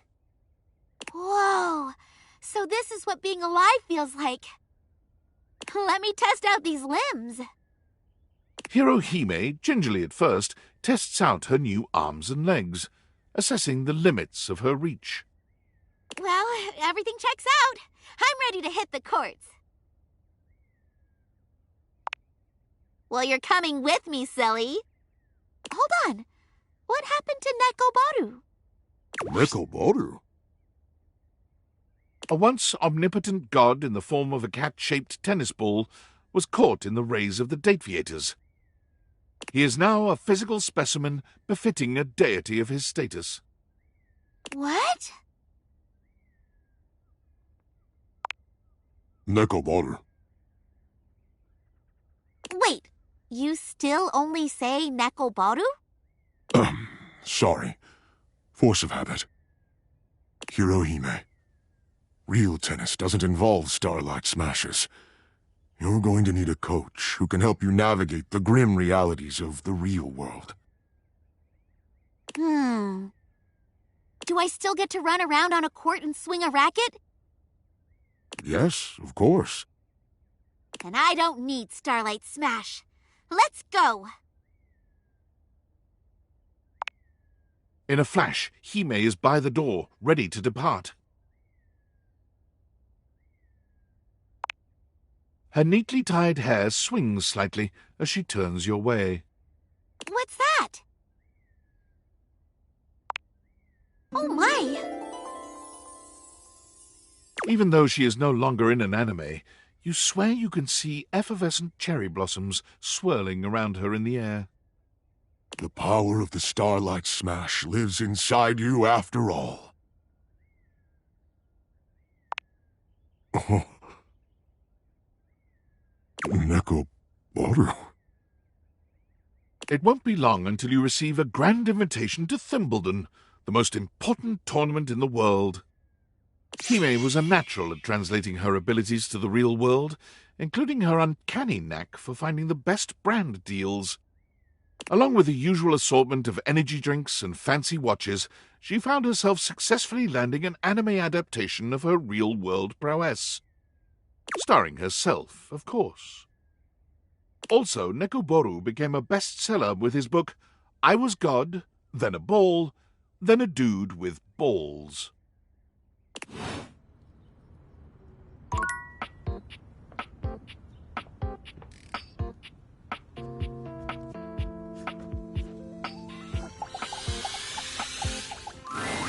Well, hello there.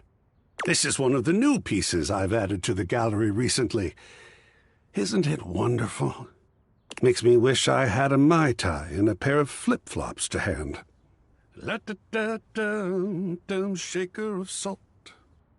My heart soars. My knees weaken. My raison d'etre has appeared at last. Oh dear. Tell me you're not wearing that fantastic red shirt and hoping it's going to count as artistic expression. Because it does! Tell me, have you come for a stroll through the senses? A stern daddying? Perhaps a gentle caress? Your wish shall be my only mission. With great pleasure, you naughty little sprite. Now, shall we? Art daddies you like no one else can, leaving you sufficiently cared for and warm, maybe even a little scared.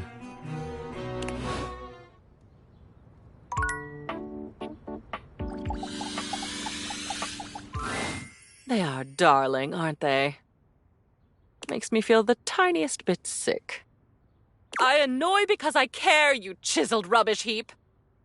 So, what a pleasure to see you again, my love. There are no more memories to go through right now. But we can make some new ones if you'd like. Realize me. Me. Really.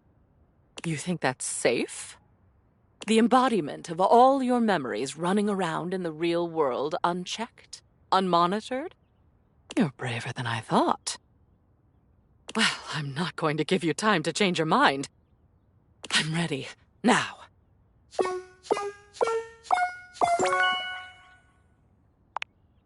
Lady Memoria, your kingdom awaits. The spectral energy flows through your date theaters, and what was once merely a memory becomes...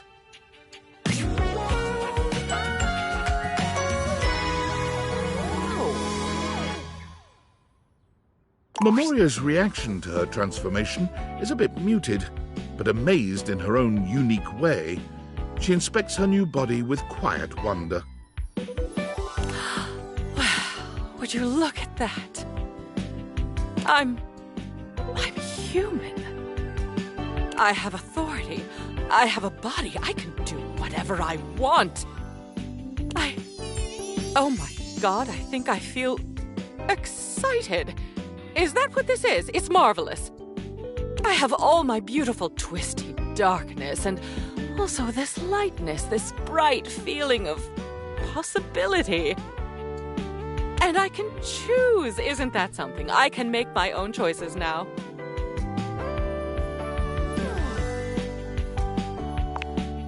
My darling, never fear. The lightness I can feel now only intensifies the gothic fog we love to live under. And I am more than a memory now, my love. Tell me, can you see me now here in front of you?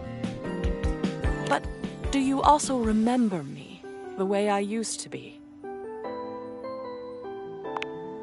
I thought so. I really will fill your mind then, my love, and your heart. What followed was an unexpected combination of the gentle and the macabre, the dark and the floating delicious. Memoria knew you see, better than anyone else. She used her knowledge, but didn't abuse it. She used your body, but didn't abuse that either. And by the end of the night, there had been so much sensation that the most you could muster as Memoria left the house for the last time was a clear-eyed and calm goodbye, my darling. She looked back at you and smiled. The Dark Sphinx. Memoria wasted very little time, which was unsurprising. She took the reins on her new life by becoming what we would know as an organizational expert. She became a clutter clearer, a digger down to what was truly meaningful in a person's life, and placing it front and center. Others had come before her, of course, but no one that came after her even approached her caliber. She reinvented the field. It was something about her darkness, she believed. True organization, the centering of what a person loved and valued the most, could not be a simple process of joyfulness, fulfillment, or esteem. It had also to encompass fears and psychic twistedness. She believed that a large part of our preferred structure of life came from our darkness. Judging from her results and her burgeoning cadre of satisfied clients, she had a point. She called her company Memorandum, because it was the most unexpected and often the most disturbing memories that could lead us into our new futures.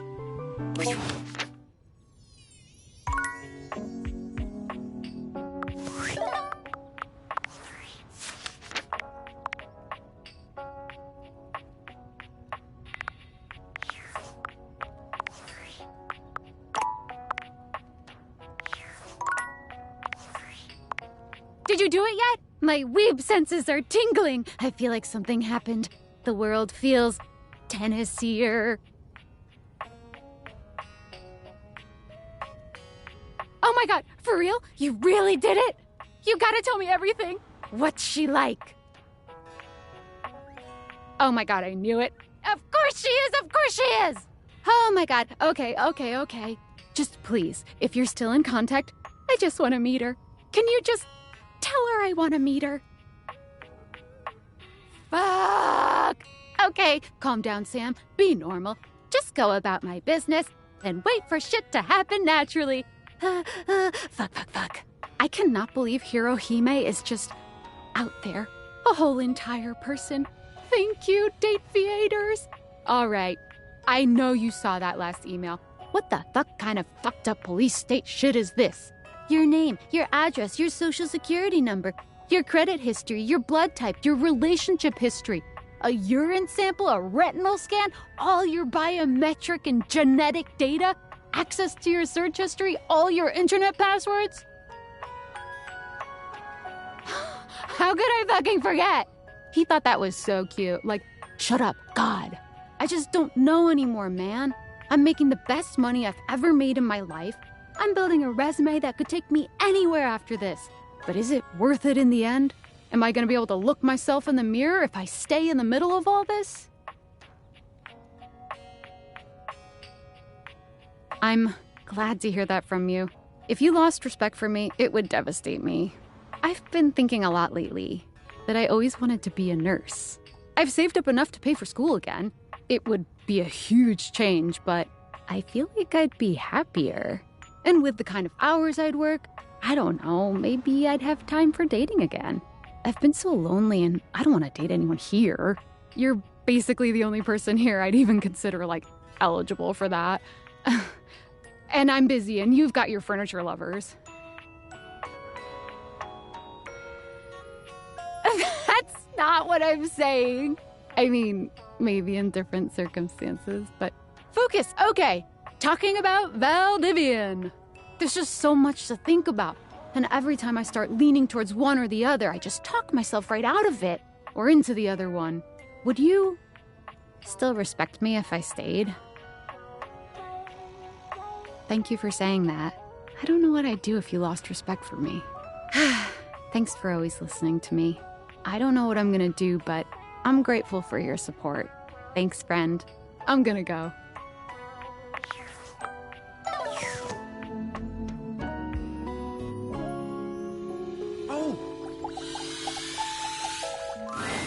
This is so great. Every time I see that smile, I can just feel the ocean breeze in my hair. You just make me feel so peaceful. You wanna get comfy? Oh, sweet. You wanna do this now then?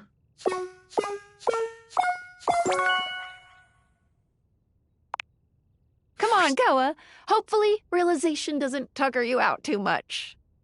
The spectral energy flows through your Dateviators, and what was once merely a couch becomes...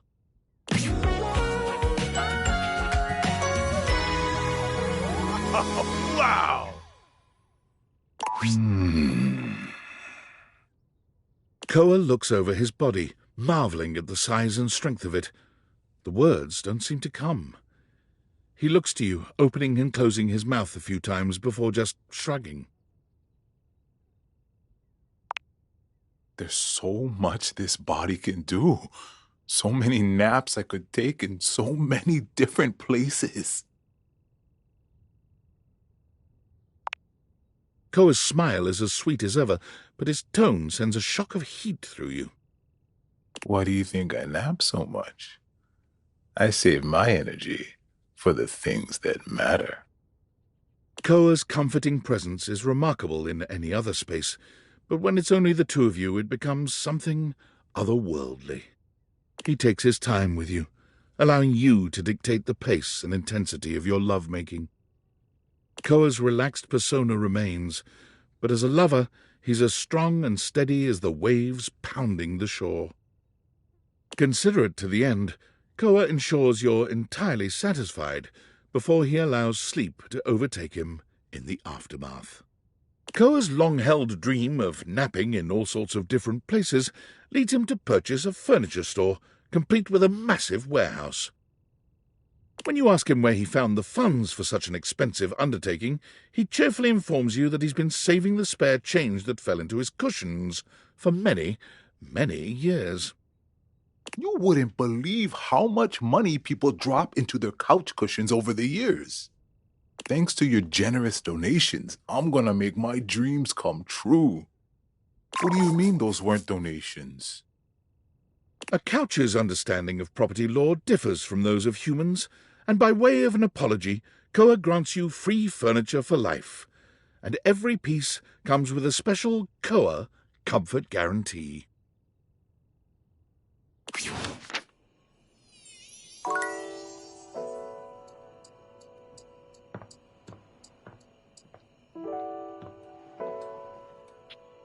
Let your light shine through!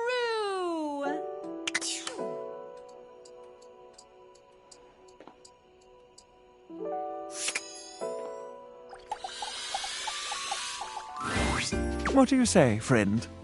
Shall we indulge? Does that mean I'll get to experience Paris? And Tokyo? Then my greatest dreams are about to be realized along with me. Do you have all the ingredients prepared?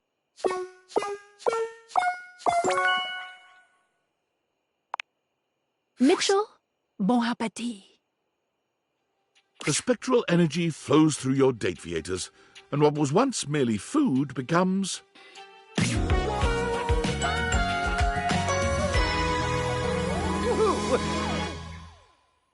you smell that?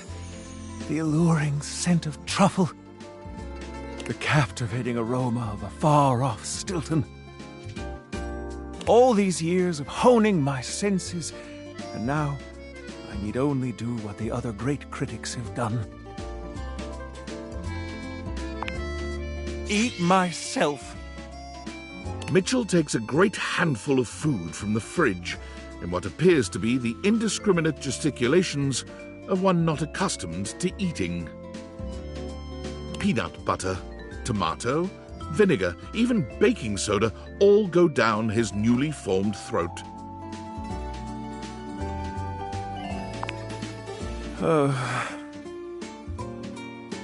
have made a terrible mistake. It would appear I have some recalibrating to do. Can you point me in the direction of the nearest fine dining establishment? Every great story has humble beginnings. Now I'm ready to taste what this world has to offer. Mitchell makes a whirlwind food tour of the planet entire. Upon completion, he finally sets down his critic's pen and musters the courage to open his own restaurant. In its first week, it is absolutely skewered in the press and closes with disastrous financial consequences. Who would have thought that a restaurant themed around feeding me would have done so poorly? Those brutes!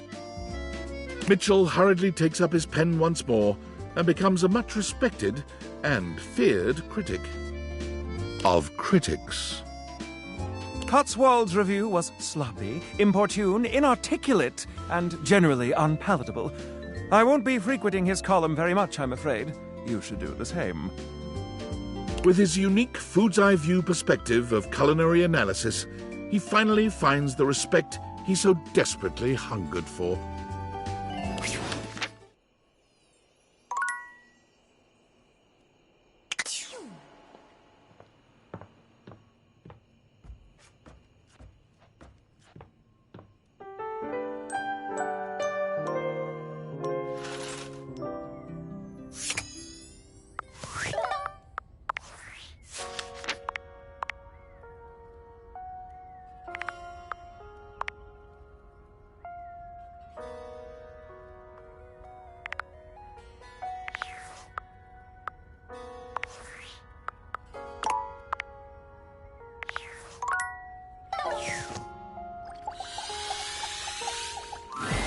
What would you like to do?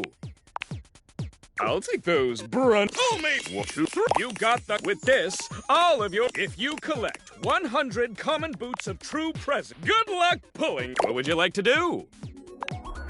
I'll take those 1, 2, 3. You got the epic gauntlets of stuff. Damn straight it is. You already. I'm sure that I keep working at it. Good luck. What would you like to do? I'll take those 1, 2, 3. You got the common with this, all of you. If you collect 100 common boots of true good luck pulling, what would you like to do? I'll take those 1, 2, 3. You got the epic gauntlets of stardom. Damn straight it is. You already have. I'm sure that X keep working at it. Once you good luck, what would you like to do? I'll take those brundle. 1, 2, 3. You got the epic gauntlets of stardom. Damn straight it is. You already have. I'm sure that I keep working at it. Once you have good luck, what would you like to do? Unlocking access to me each day, you can pull me up to 5 times from our... This armor is so powerful that it can raise your spec stats, meaning that you can... It is a blast! You can pull... They have a hope. You can pull from... They have a hope. You can pull from my... This extremely... But it does exist! Trust me. It costs a mere 8. Brundles are a special kind of currency. But in order to get your hand, you get 5 money per day. Come by when you've saved up and pull me, baby!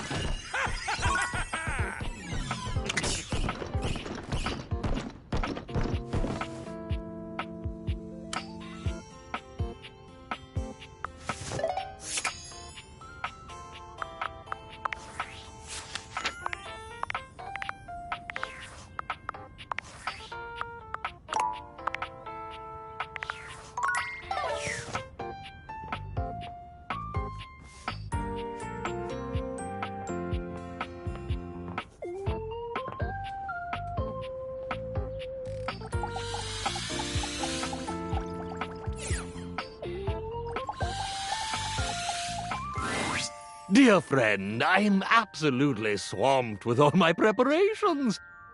I have decided to put on a magic show. I simply can't talk, but you must know that as soon as I have a free moment, it's yours. Ha! Now you are the one playing tricks. For if you truly meant it, if you truly meant that you were going to realize me and make me human, well, then this would be the most exciting day of my whole existence. And when I woke up this morning, I was by no means prepared to have the most exciting day of my existence. So, by all the holy starch and pleats, yes! Let's do this! Ultimate magic trick, begin!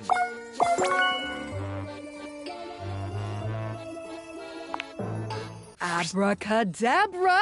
I, Ronaldini! The spectral energy flows through your Dateviators, and what was once merely a fold-out ironing board becomes...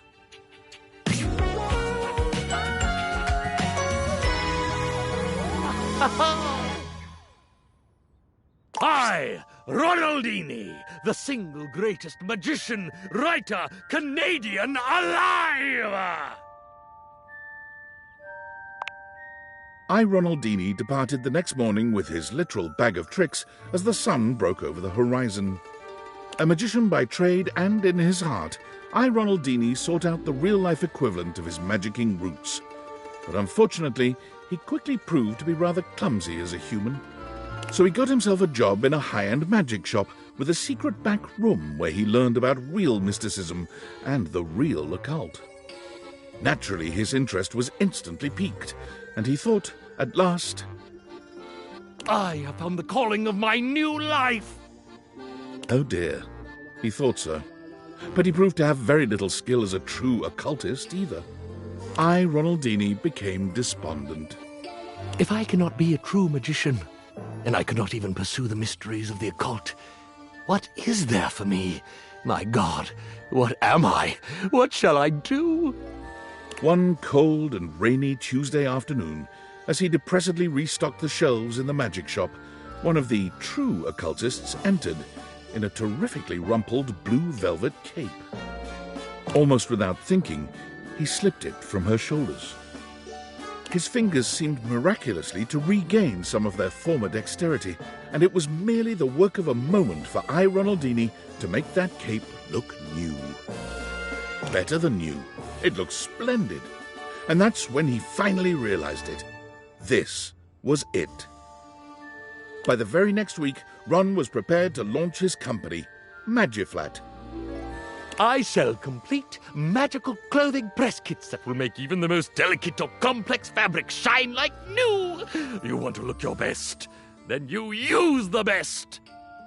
In short order, I, Ronaldini, was no longer working in the magic shop, no longer despondent, and no longer doing the ironing by himself. Success was so resplendent, the money so plentiful, that it could only be ascribed to magic.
You're back! I love ya. That's my way of saying I love you without being too creepy.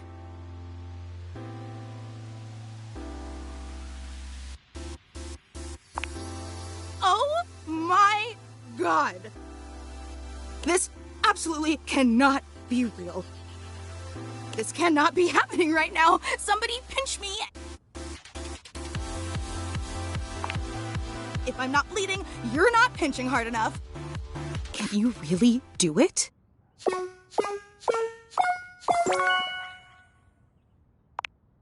Seems like Fantina is very ready to be your new human. Maybe too ready. The spectral energy flows through your date theaters, and what was once merely a fan becomes... Oh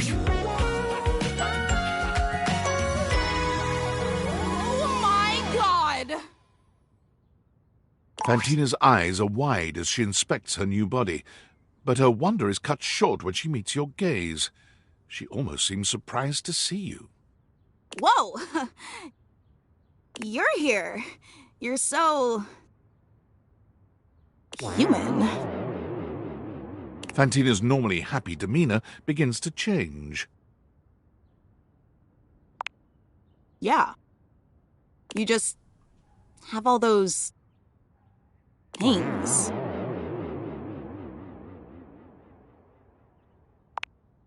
She curls her lip, looking positively disgusted with you. Yeah. Kind of icky if I'm being real. Yeah, same. Guess they say never meet your heroes.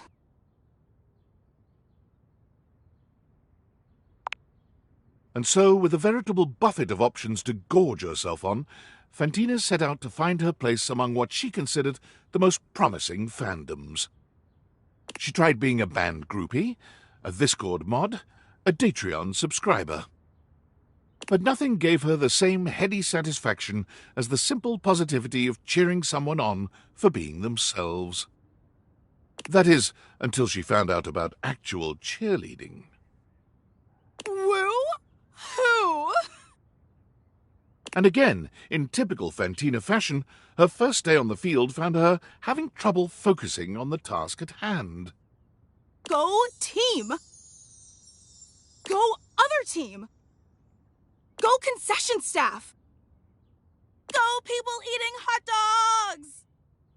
Her irrepressible ebullience led to her becoming the mascot of sports in general, and soon to take on the world at large. The world's first traveling non-denominational cheerleader, Fantina gives love and support wherever it is needed, and especially when it's unexpected. Great job mailing that letter. Go bank tellers. I want to hear some parking support. It's adorable.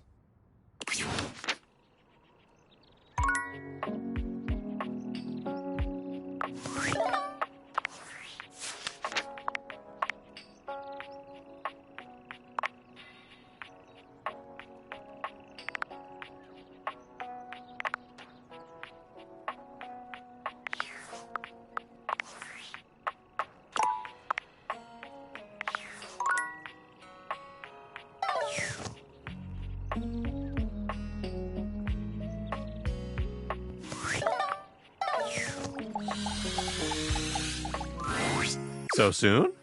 Okay, let's do it.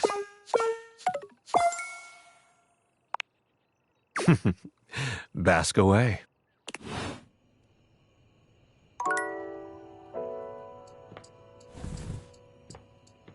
Oh.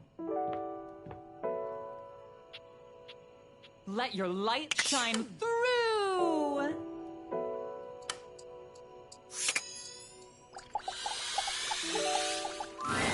Oh, you're back.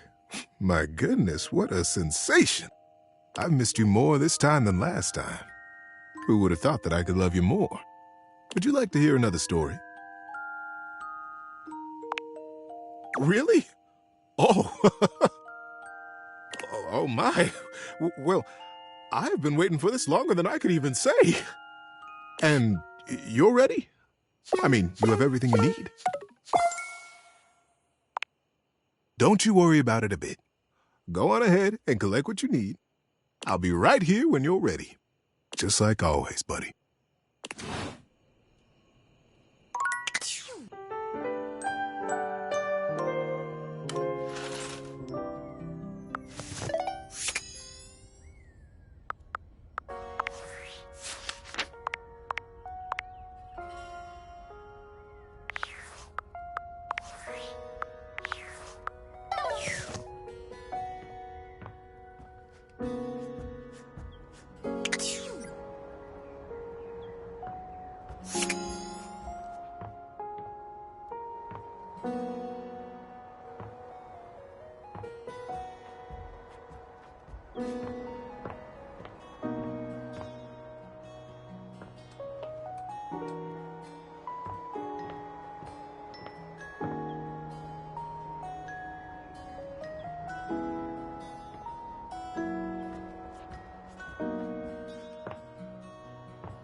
Hello, dear one.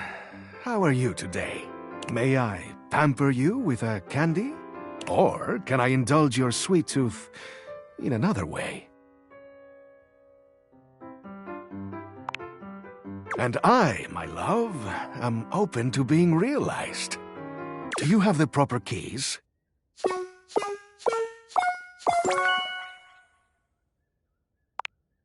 Come on, Keith. Let's unlock your potential. The spectral energy flows through your Dateviators, and what was once merely a skeleton key becomes...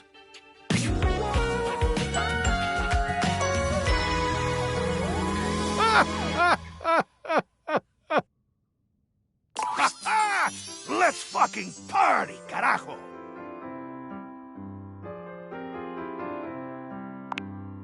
Yes! Hey, where are the drugs, eh? Well, that's fucking lame. Catch you later. I'm on the next flight to Ibiza. Join me if you feel like taking off that diaper. Our love? You think I give a shit about that? I was playing the long con, baby. Just telling you everything you wanted to hear. I'm a sociopath, dummy. What, you're speechless? Yes. What do you mean, where did I get it? I opened your safe, where you told me you keep your cash. Key, get it? Not to mention, remember that crypto account info we found? In the online journal that I supposedly wanted to open to find out about my past? Well, I fucking stole all of the crypto in that account! I'm goddamn loaded now!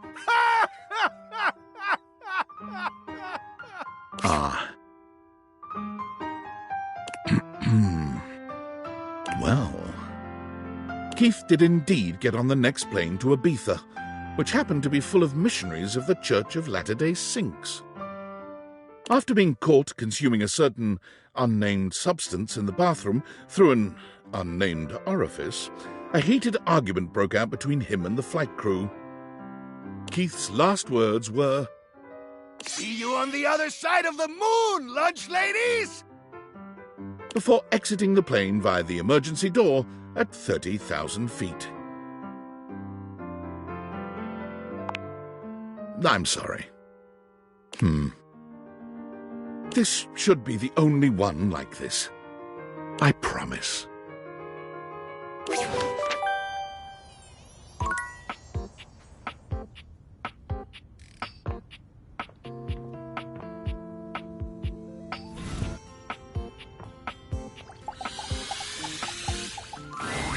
I saw it happen. Keith. My old mate.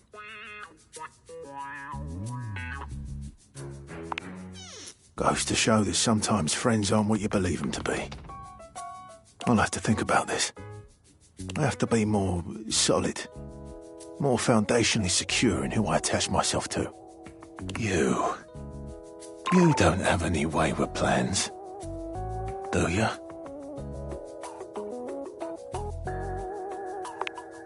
Good.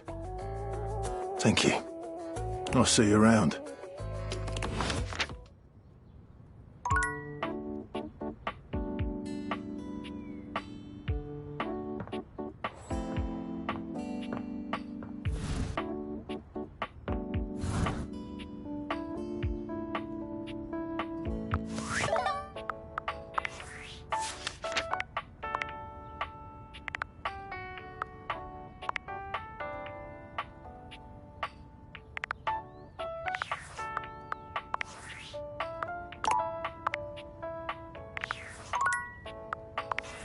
Valdivianites! CEO David Most quickly checking in before checking out.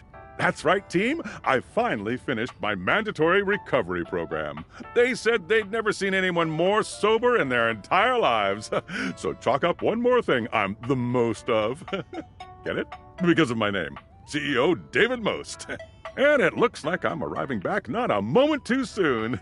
As I understand it, there has been some employee pushback regarding our recent surveillance initiative. I've heard feedback calling it horrifically invasive and definitely illegal. I just want you all to know that your privacy is our utmost priority, and our legal team assures me you can't press charges, so you should rest easy. Sure, some of this may be unorthodox, but it's nothing that I wouldn't voluntarily share myself. For instance, regarding the relationship history question, you may be surprised to know that I've only ever had one relationship. His name was Franklin, and we were deeply in love, but he betrayed me, broke my heart, and what happened after that is none of your or the government's business. See? If I can do it, you can do it. So don't be shy. Grab those plastic cups and get us those urine samples ASAP.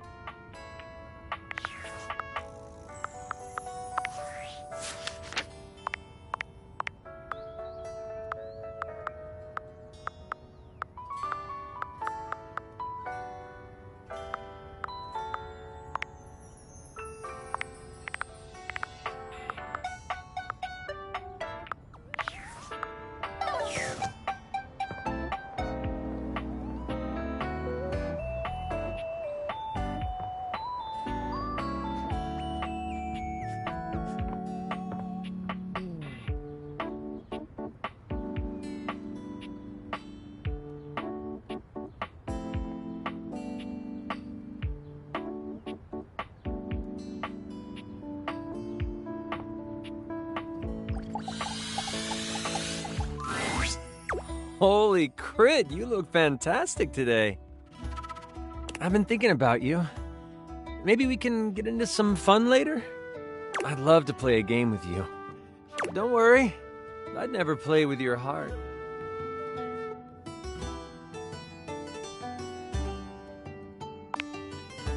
Holy crit, really? You want to realize me?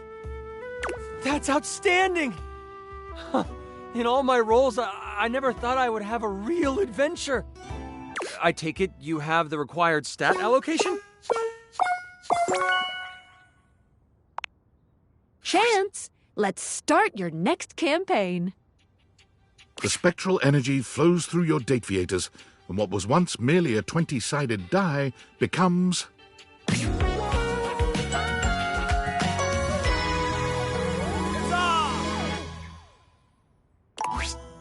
Holy crit! Will you look at that? I have taken on a new form. I wonder what my new movement speed is.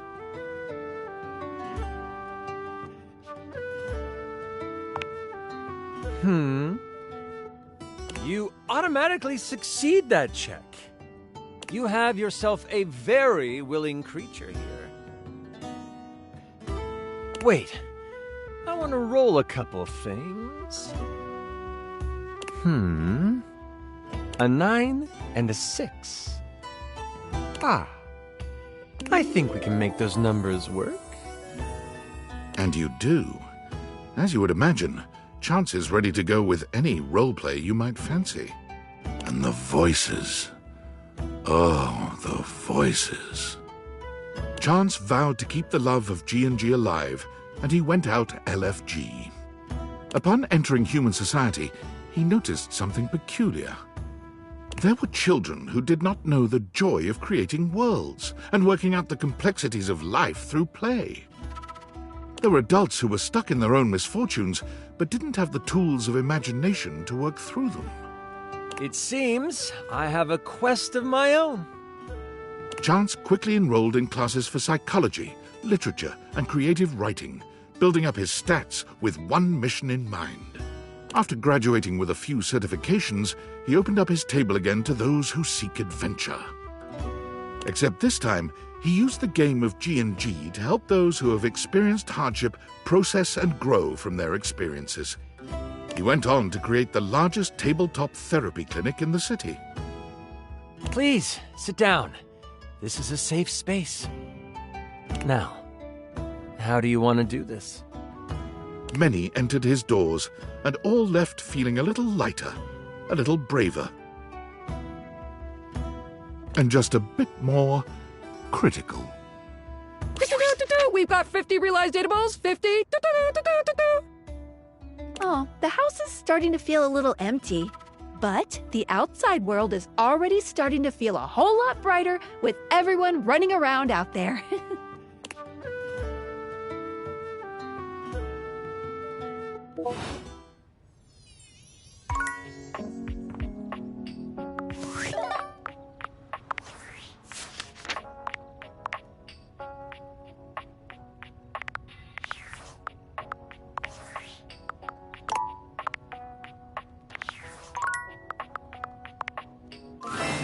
Hey, interrupting our regularly scheduled flow for just a little tip. Since you've progressed so far, you might want to check out some extra features if you're looking to make it all the way to the end. Check it out under the utility menu.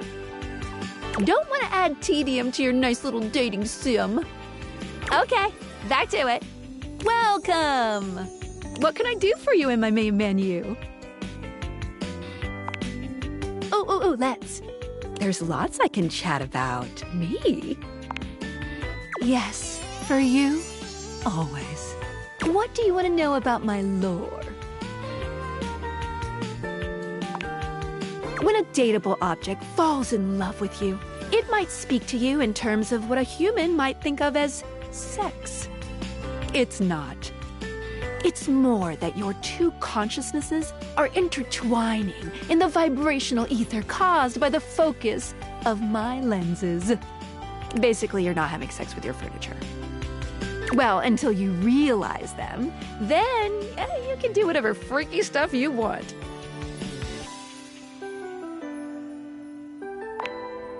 Good. Anything else you want to know about me and my beautiful suspension? Oh, thank you. Oh, that's always nice to hear. Honestly, the reason is that I can shape anyone into whatever form I want. Sure, there are quite a few who other humans might call hotties. But it's just my best representation of what they are in total.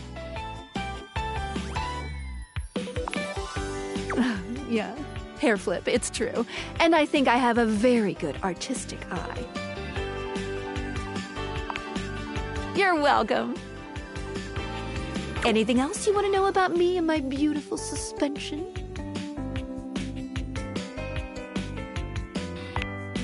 Wait, what do you mean, real world?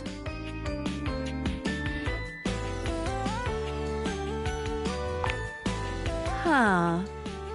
Well, I'm not sure what to say, except to give a brief history of the world that you live in. Which you should already know about, but, you know, I'm here for you.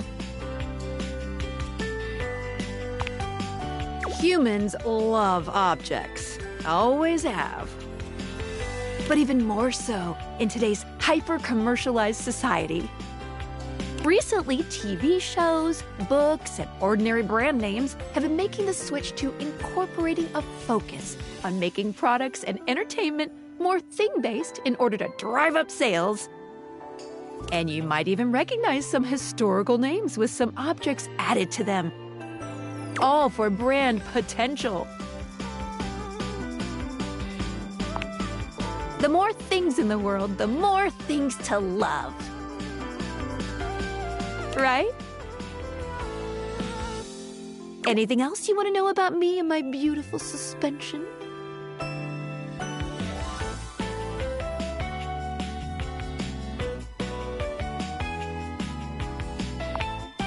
Honestly, nothing. Aside from some traces of some previous owners who I have to keep secret. The time isn't right. Since we have the only pair of Dateviators in existence, there is certainly quite the buzz in the object and concept world. There's a whole lot of vibrating going on. Feel it?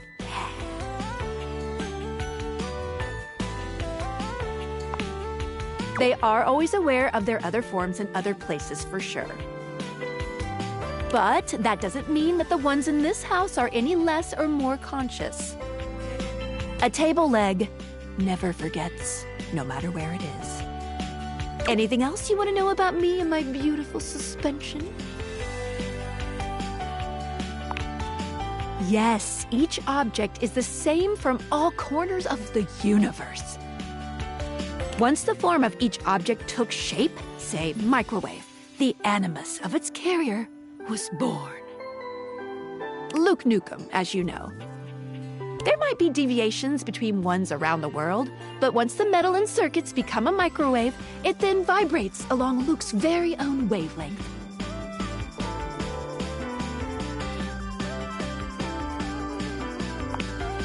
It's true. There are several Dorians, for example, even here. Sometimes it's just fun to put on a costume. Anything else you want to know about me and my beautiful suspension? Realization is possible when the object is giving off so much positive energy from feeling loved or becoming a good friend that I'm able to really easily hook into their animus. If this is then paired with an exceptional wearer of the Dateviators who has the same potential specs energy to complete the circuit, I can mold the animus vibrations to make a real human. Or at least a really close approximation of one. Good. If it looks like a duck and quacks like a duck, quack, quack, right? Anything else you want to know about me and my beautiful suspension? Ugh, I'm relieved you asked, because it certainly does seem problematic on the surface. Bring these objects to life, only to have them eventually die? Ugh. All part of being human. When I'm realizing an object, I'm not really transferring all of their animus to an existing human body or creating any real flesh. It's more that I'm molding the animus around us in a very lifelike human substitute that follows practically every human feature you're familiar with. Like a really good veggie burger. Sure, whatever. When the realized object passes away eventually, the animus simply resolves back into its original form. That even means there's no corpse or anything. Pretty neat, huh? Anything else you want to know about me and my beautiful suspension? Well, since we now know that objects have consciousness just as rich and worldly as humans do, that means that humans themselves are part of their own unified animus. The implications are...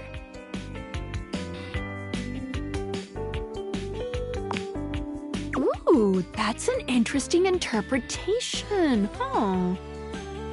Either way, we won't know until we step outside.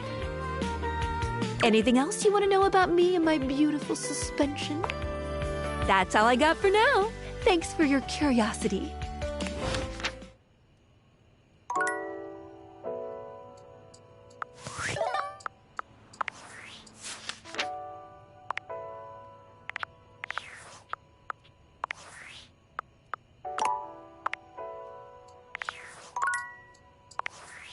I can't believe it. Invasive personal questions? Privacy eroding surveillance? Fluid sample collecting? This is the most inappropriate, unethical, intrusive corporate malfeasance I've ever seen, and I spent 6 months at our competitor, Diabolicorp. I realize David's under duress, but he's finally gone too far. And to think I almost fell for him again, that I almost believed his "I miss Franklin. We were so deeply in love" sob story. He hasn't changed at all. He's the same selfish, controlling, narcissistic creep he's always been. Well, I've had enough. It's one thing when his disturbing behavior is only directed at me. It's another when it's directed at thousands of innocent employees. And he can parade around like he has absolute power at that company, but it's my company too. I may have been canned, but I'm still a shareholder, damn it! The time for talking is over. It's time to take action. I'm going to concoct a plan to depose David from his throne once and for all. Right after I get some fresh air. I'm operating from a hidden underground bunker, and I don't think anyone's aired it out in 50 years. It's not hygienic at all.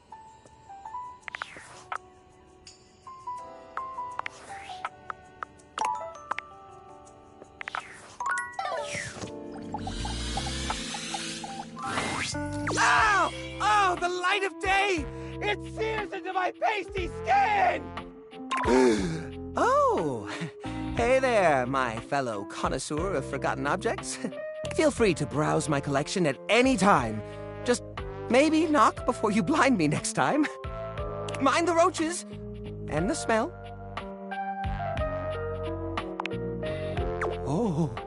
Oh my! This is unexpected.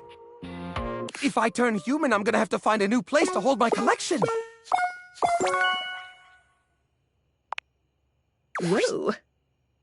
Which of these, lovely objects are we realizing today? That'd be me, Jerry, of Jerry's junk drawer. All right. You sure you don't want to maybe do this someplace a little more open?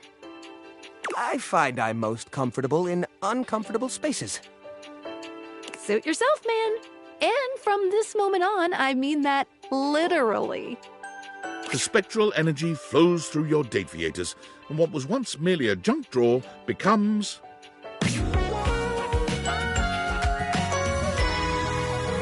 Oh, excellent! Wowza! I'm tall! Look at that! Is this my collection? Gosh, it all looks so tiny from here. And... Oh, woof! Oh, what is that? Jiminy Christmas, that is right. Is that the general aroma my collection's had all this time? No wonder nobody used to open me.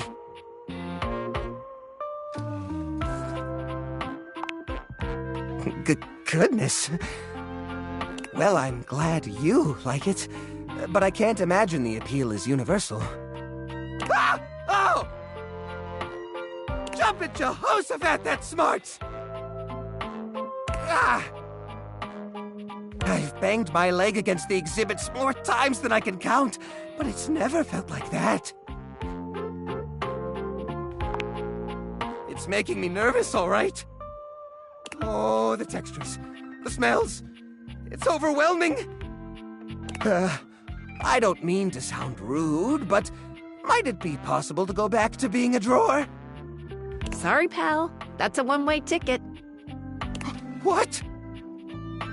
Oh no.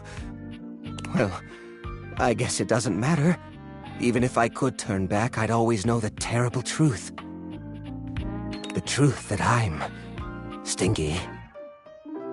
Even if I could shift back into a wooden drawer, I'd know. The only thing closing on this old drawer is the most recent chapter in his life. I think I gotta take a walk. A long walk. Maybe get a taste of that fresh air everyone's always going on about.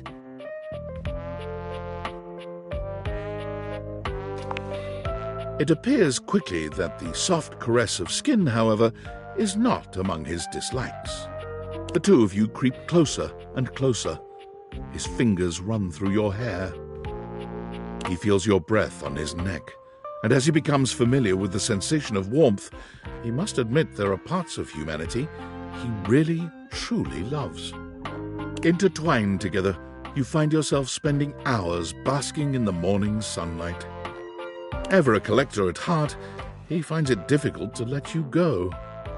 Like a newborn deer waddling into the light for the first time, Jerry takes his first stumbling steps out of your home. He's overwhelmed at first, for hours, but as the weeks go by, he finds a new appreciation for the little things he never had as a drawer. Elbow room, for one. All that space leads to Jerry realizing that he does not actually enjoy touch as much as he thought he did. In a strange twist of fate, he becomes unable to contend with the majority of textures. He thinks of the molds, oils, and goos of his past life with utter revulsion. Still, he feels naked without a collection of small objects around him. Eventually, he discovers the world of model trains. The smooth metals and plastics of the cars, along with the infinitely clutterable customization of all the miniature rail lines, speak to him. His hobby turns into a small career. He discovers others who see the artistry in his clutter.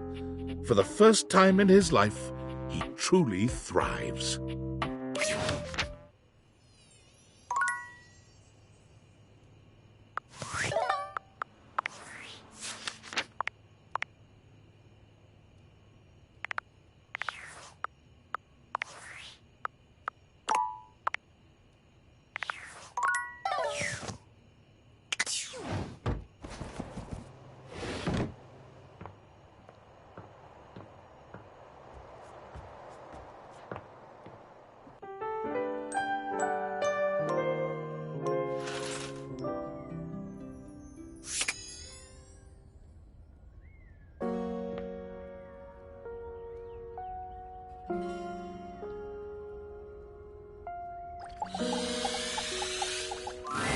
Checking in on the bedroom closets again. You must have enjoyed your time with me here. See you next time, then. I'm sure I'll have loads more to say.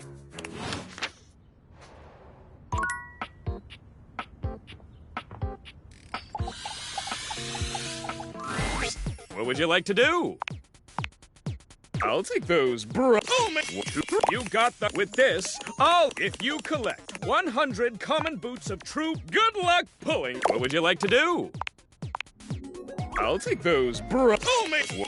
You got the... With this, if you collect 100 common boots of true good luck pulling, what would you like to do? I'll take those, brunt. You got with this, all of yours, if you collect 100 common boots of true good luck pulling. What would you like to do? I'll take those, brunt.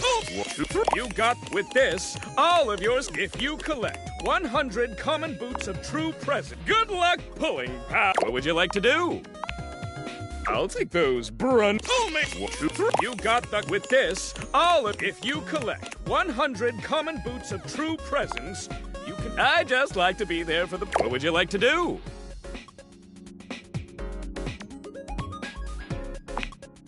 Unlocking Act System. Each day, you can pull me up to 5 times for my... You can pull for my common... They have a... Oh, you can pull for... They have a... Oh, you can pull for my... This extreme... But it does exist! Trust me, it costs a mere 8. Bundles are a special kind of...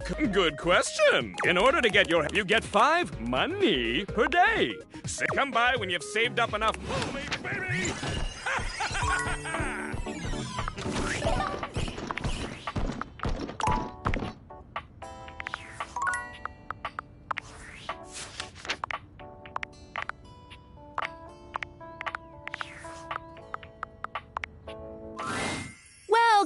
welcome. What can I do for you in my main menu?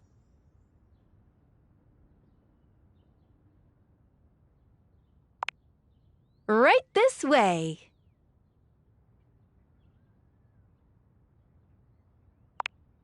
Gotcha. Let's get crackin'.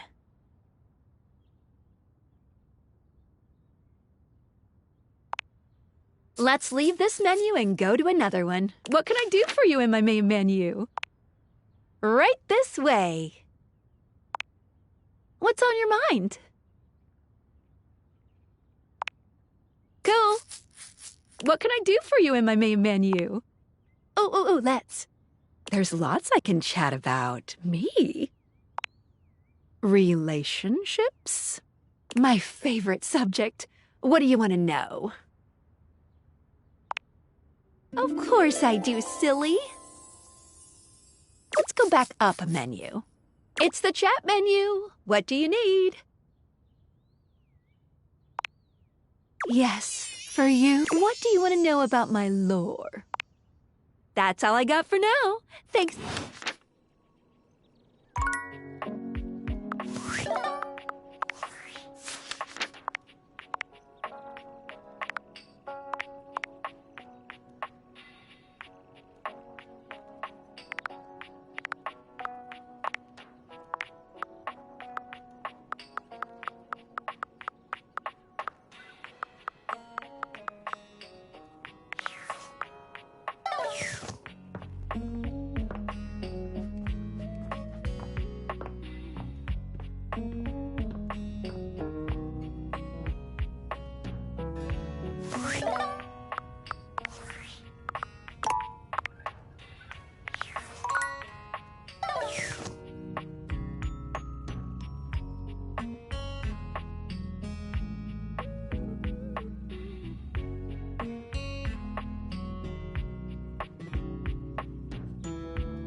Well, look, it's my old friend, the dork. Want a bone? Legit? Wow, that kind of changes my outlook on everything. Can't be so flippant about the pointlessness of life if you're actually alive. But are you philosophically enlightened enough to guide me through that transition?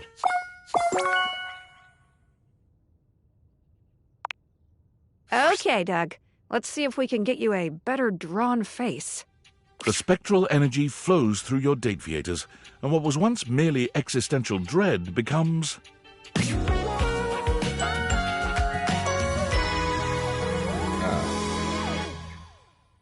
Tight. He's human, all right, but somehow just as Doug as he ever was. His eyes are no more expressive, his face no more detailed than it was as an abstract concept. The most Doug thing of all, perhaps, it's entirely impossible to know what's running through his mind. He says nothing. He does nothing. In fact, Doug stands perfectly motionless for 6 entire minutes. Huh. So that's dopamine. Sweet. You know, actually being alive has given me a newfound perspective. And as much as I love watching gnarly car wrecks and getting into flame wars with incels, I think I want to make the world a better place until it hurls itself unwillingly into the hungry black hole of the sun. I want to cherish every precious fleeting moment. It's time for me to show the world the power of the yo-yo. Doug pulls a small plastic yo-yo out of his back pocket and holds it up.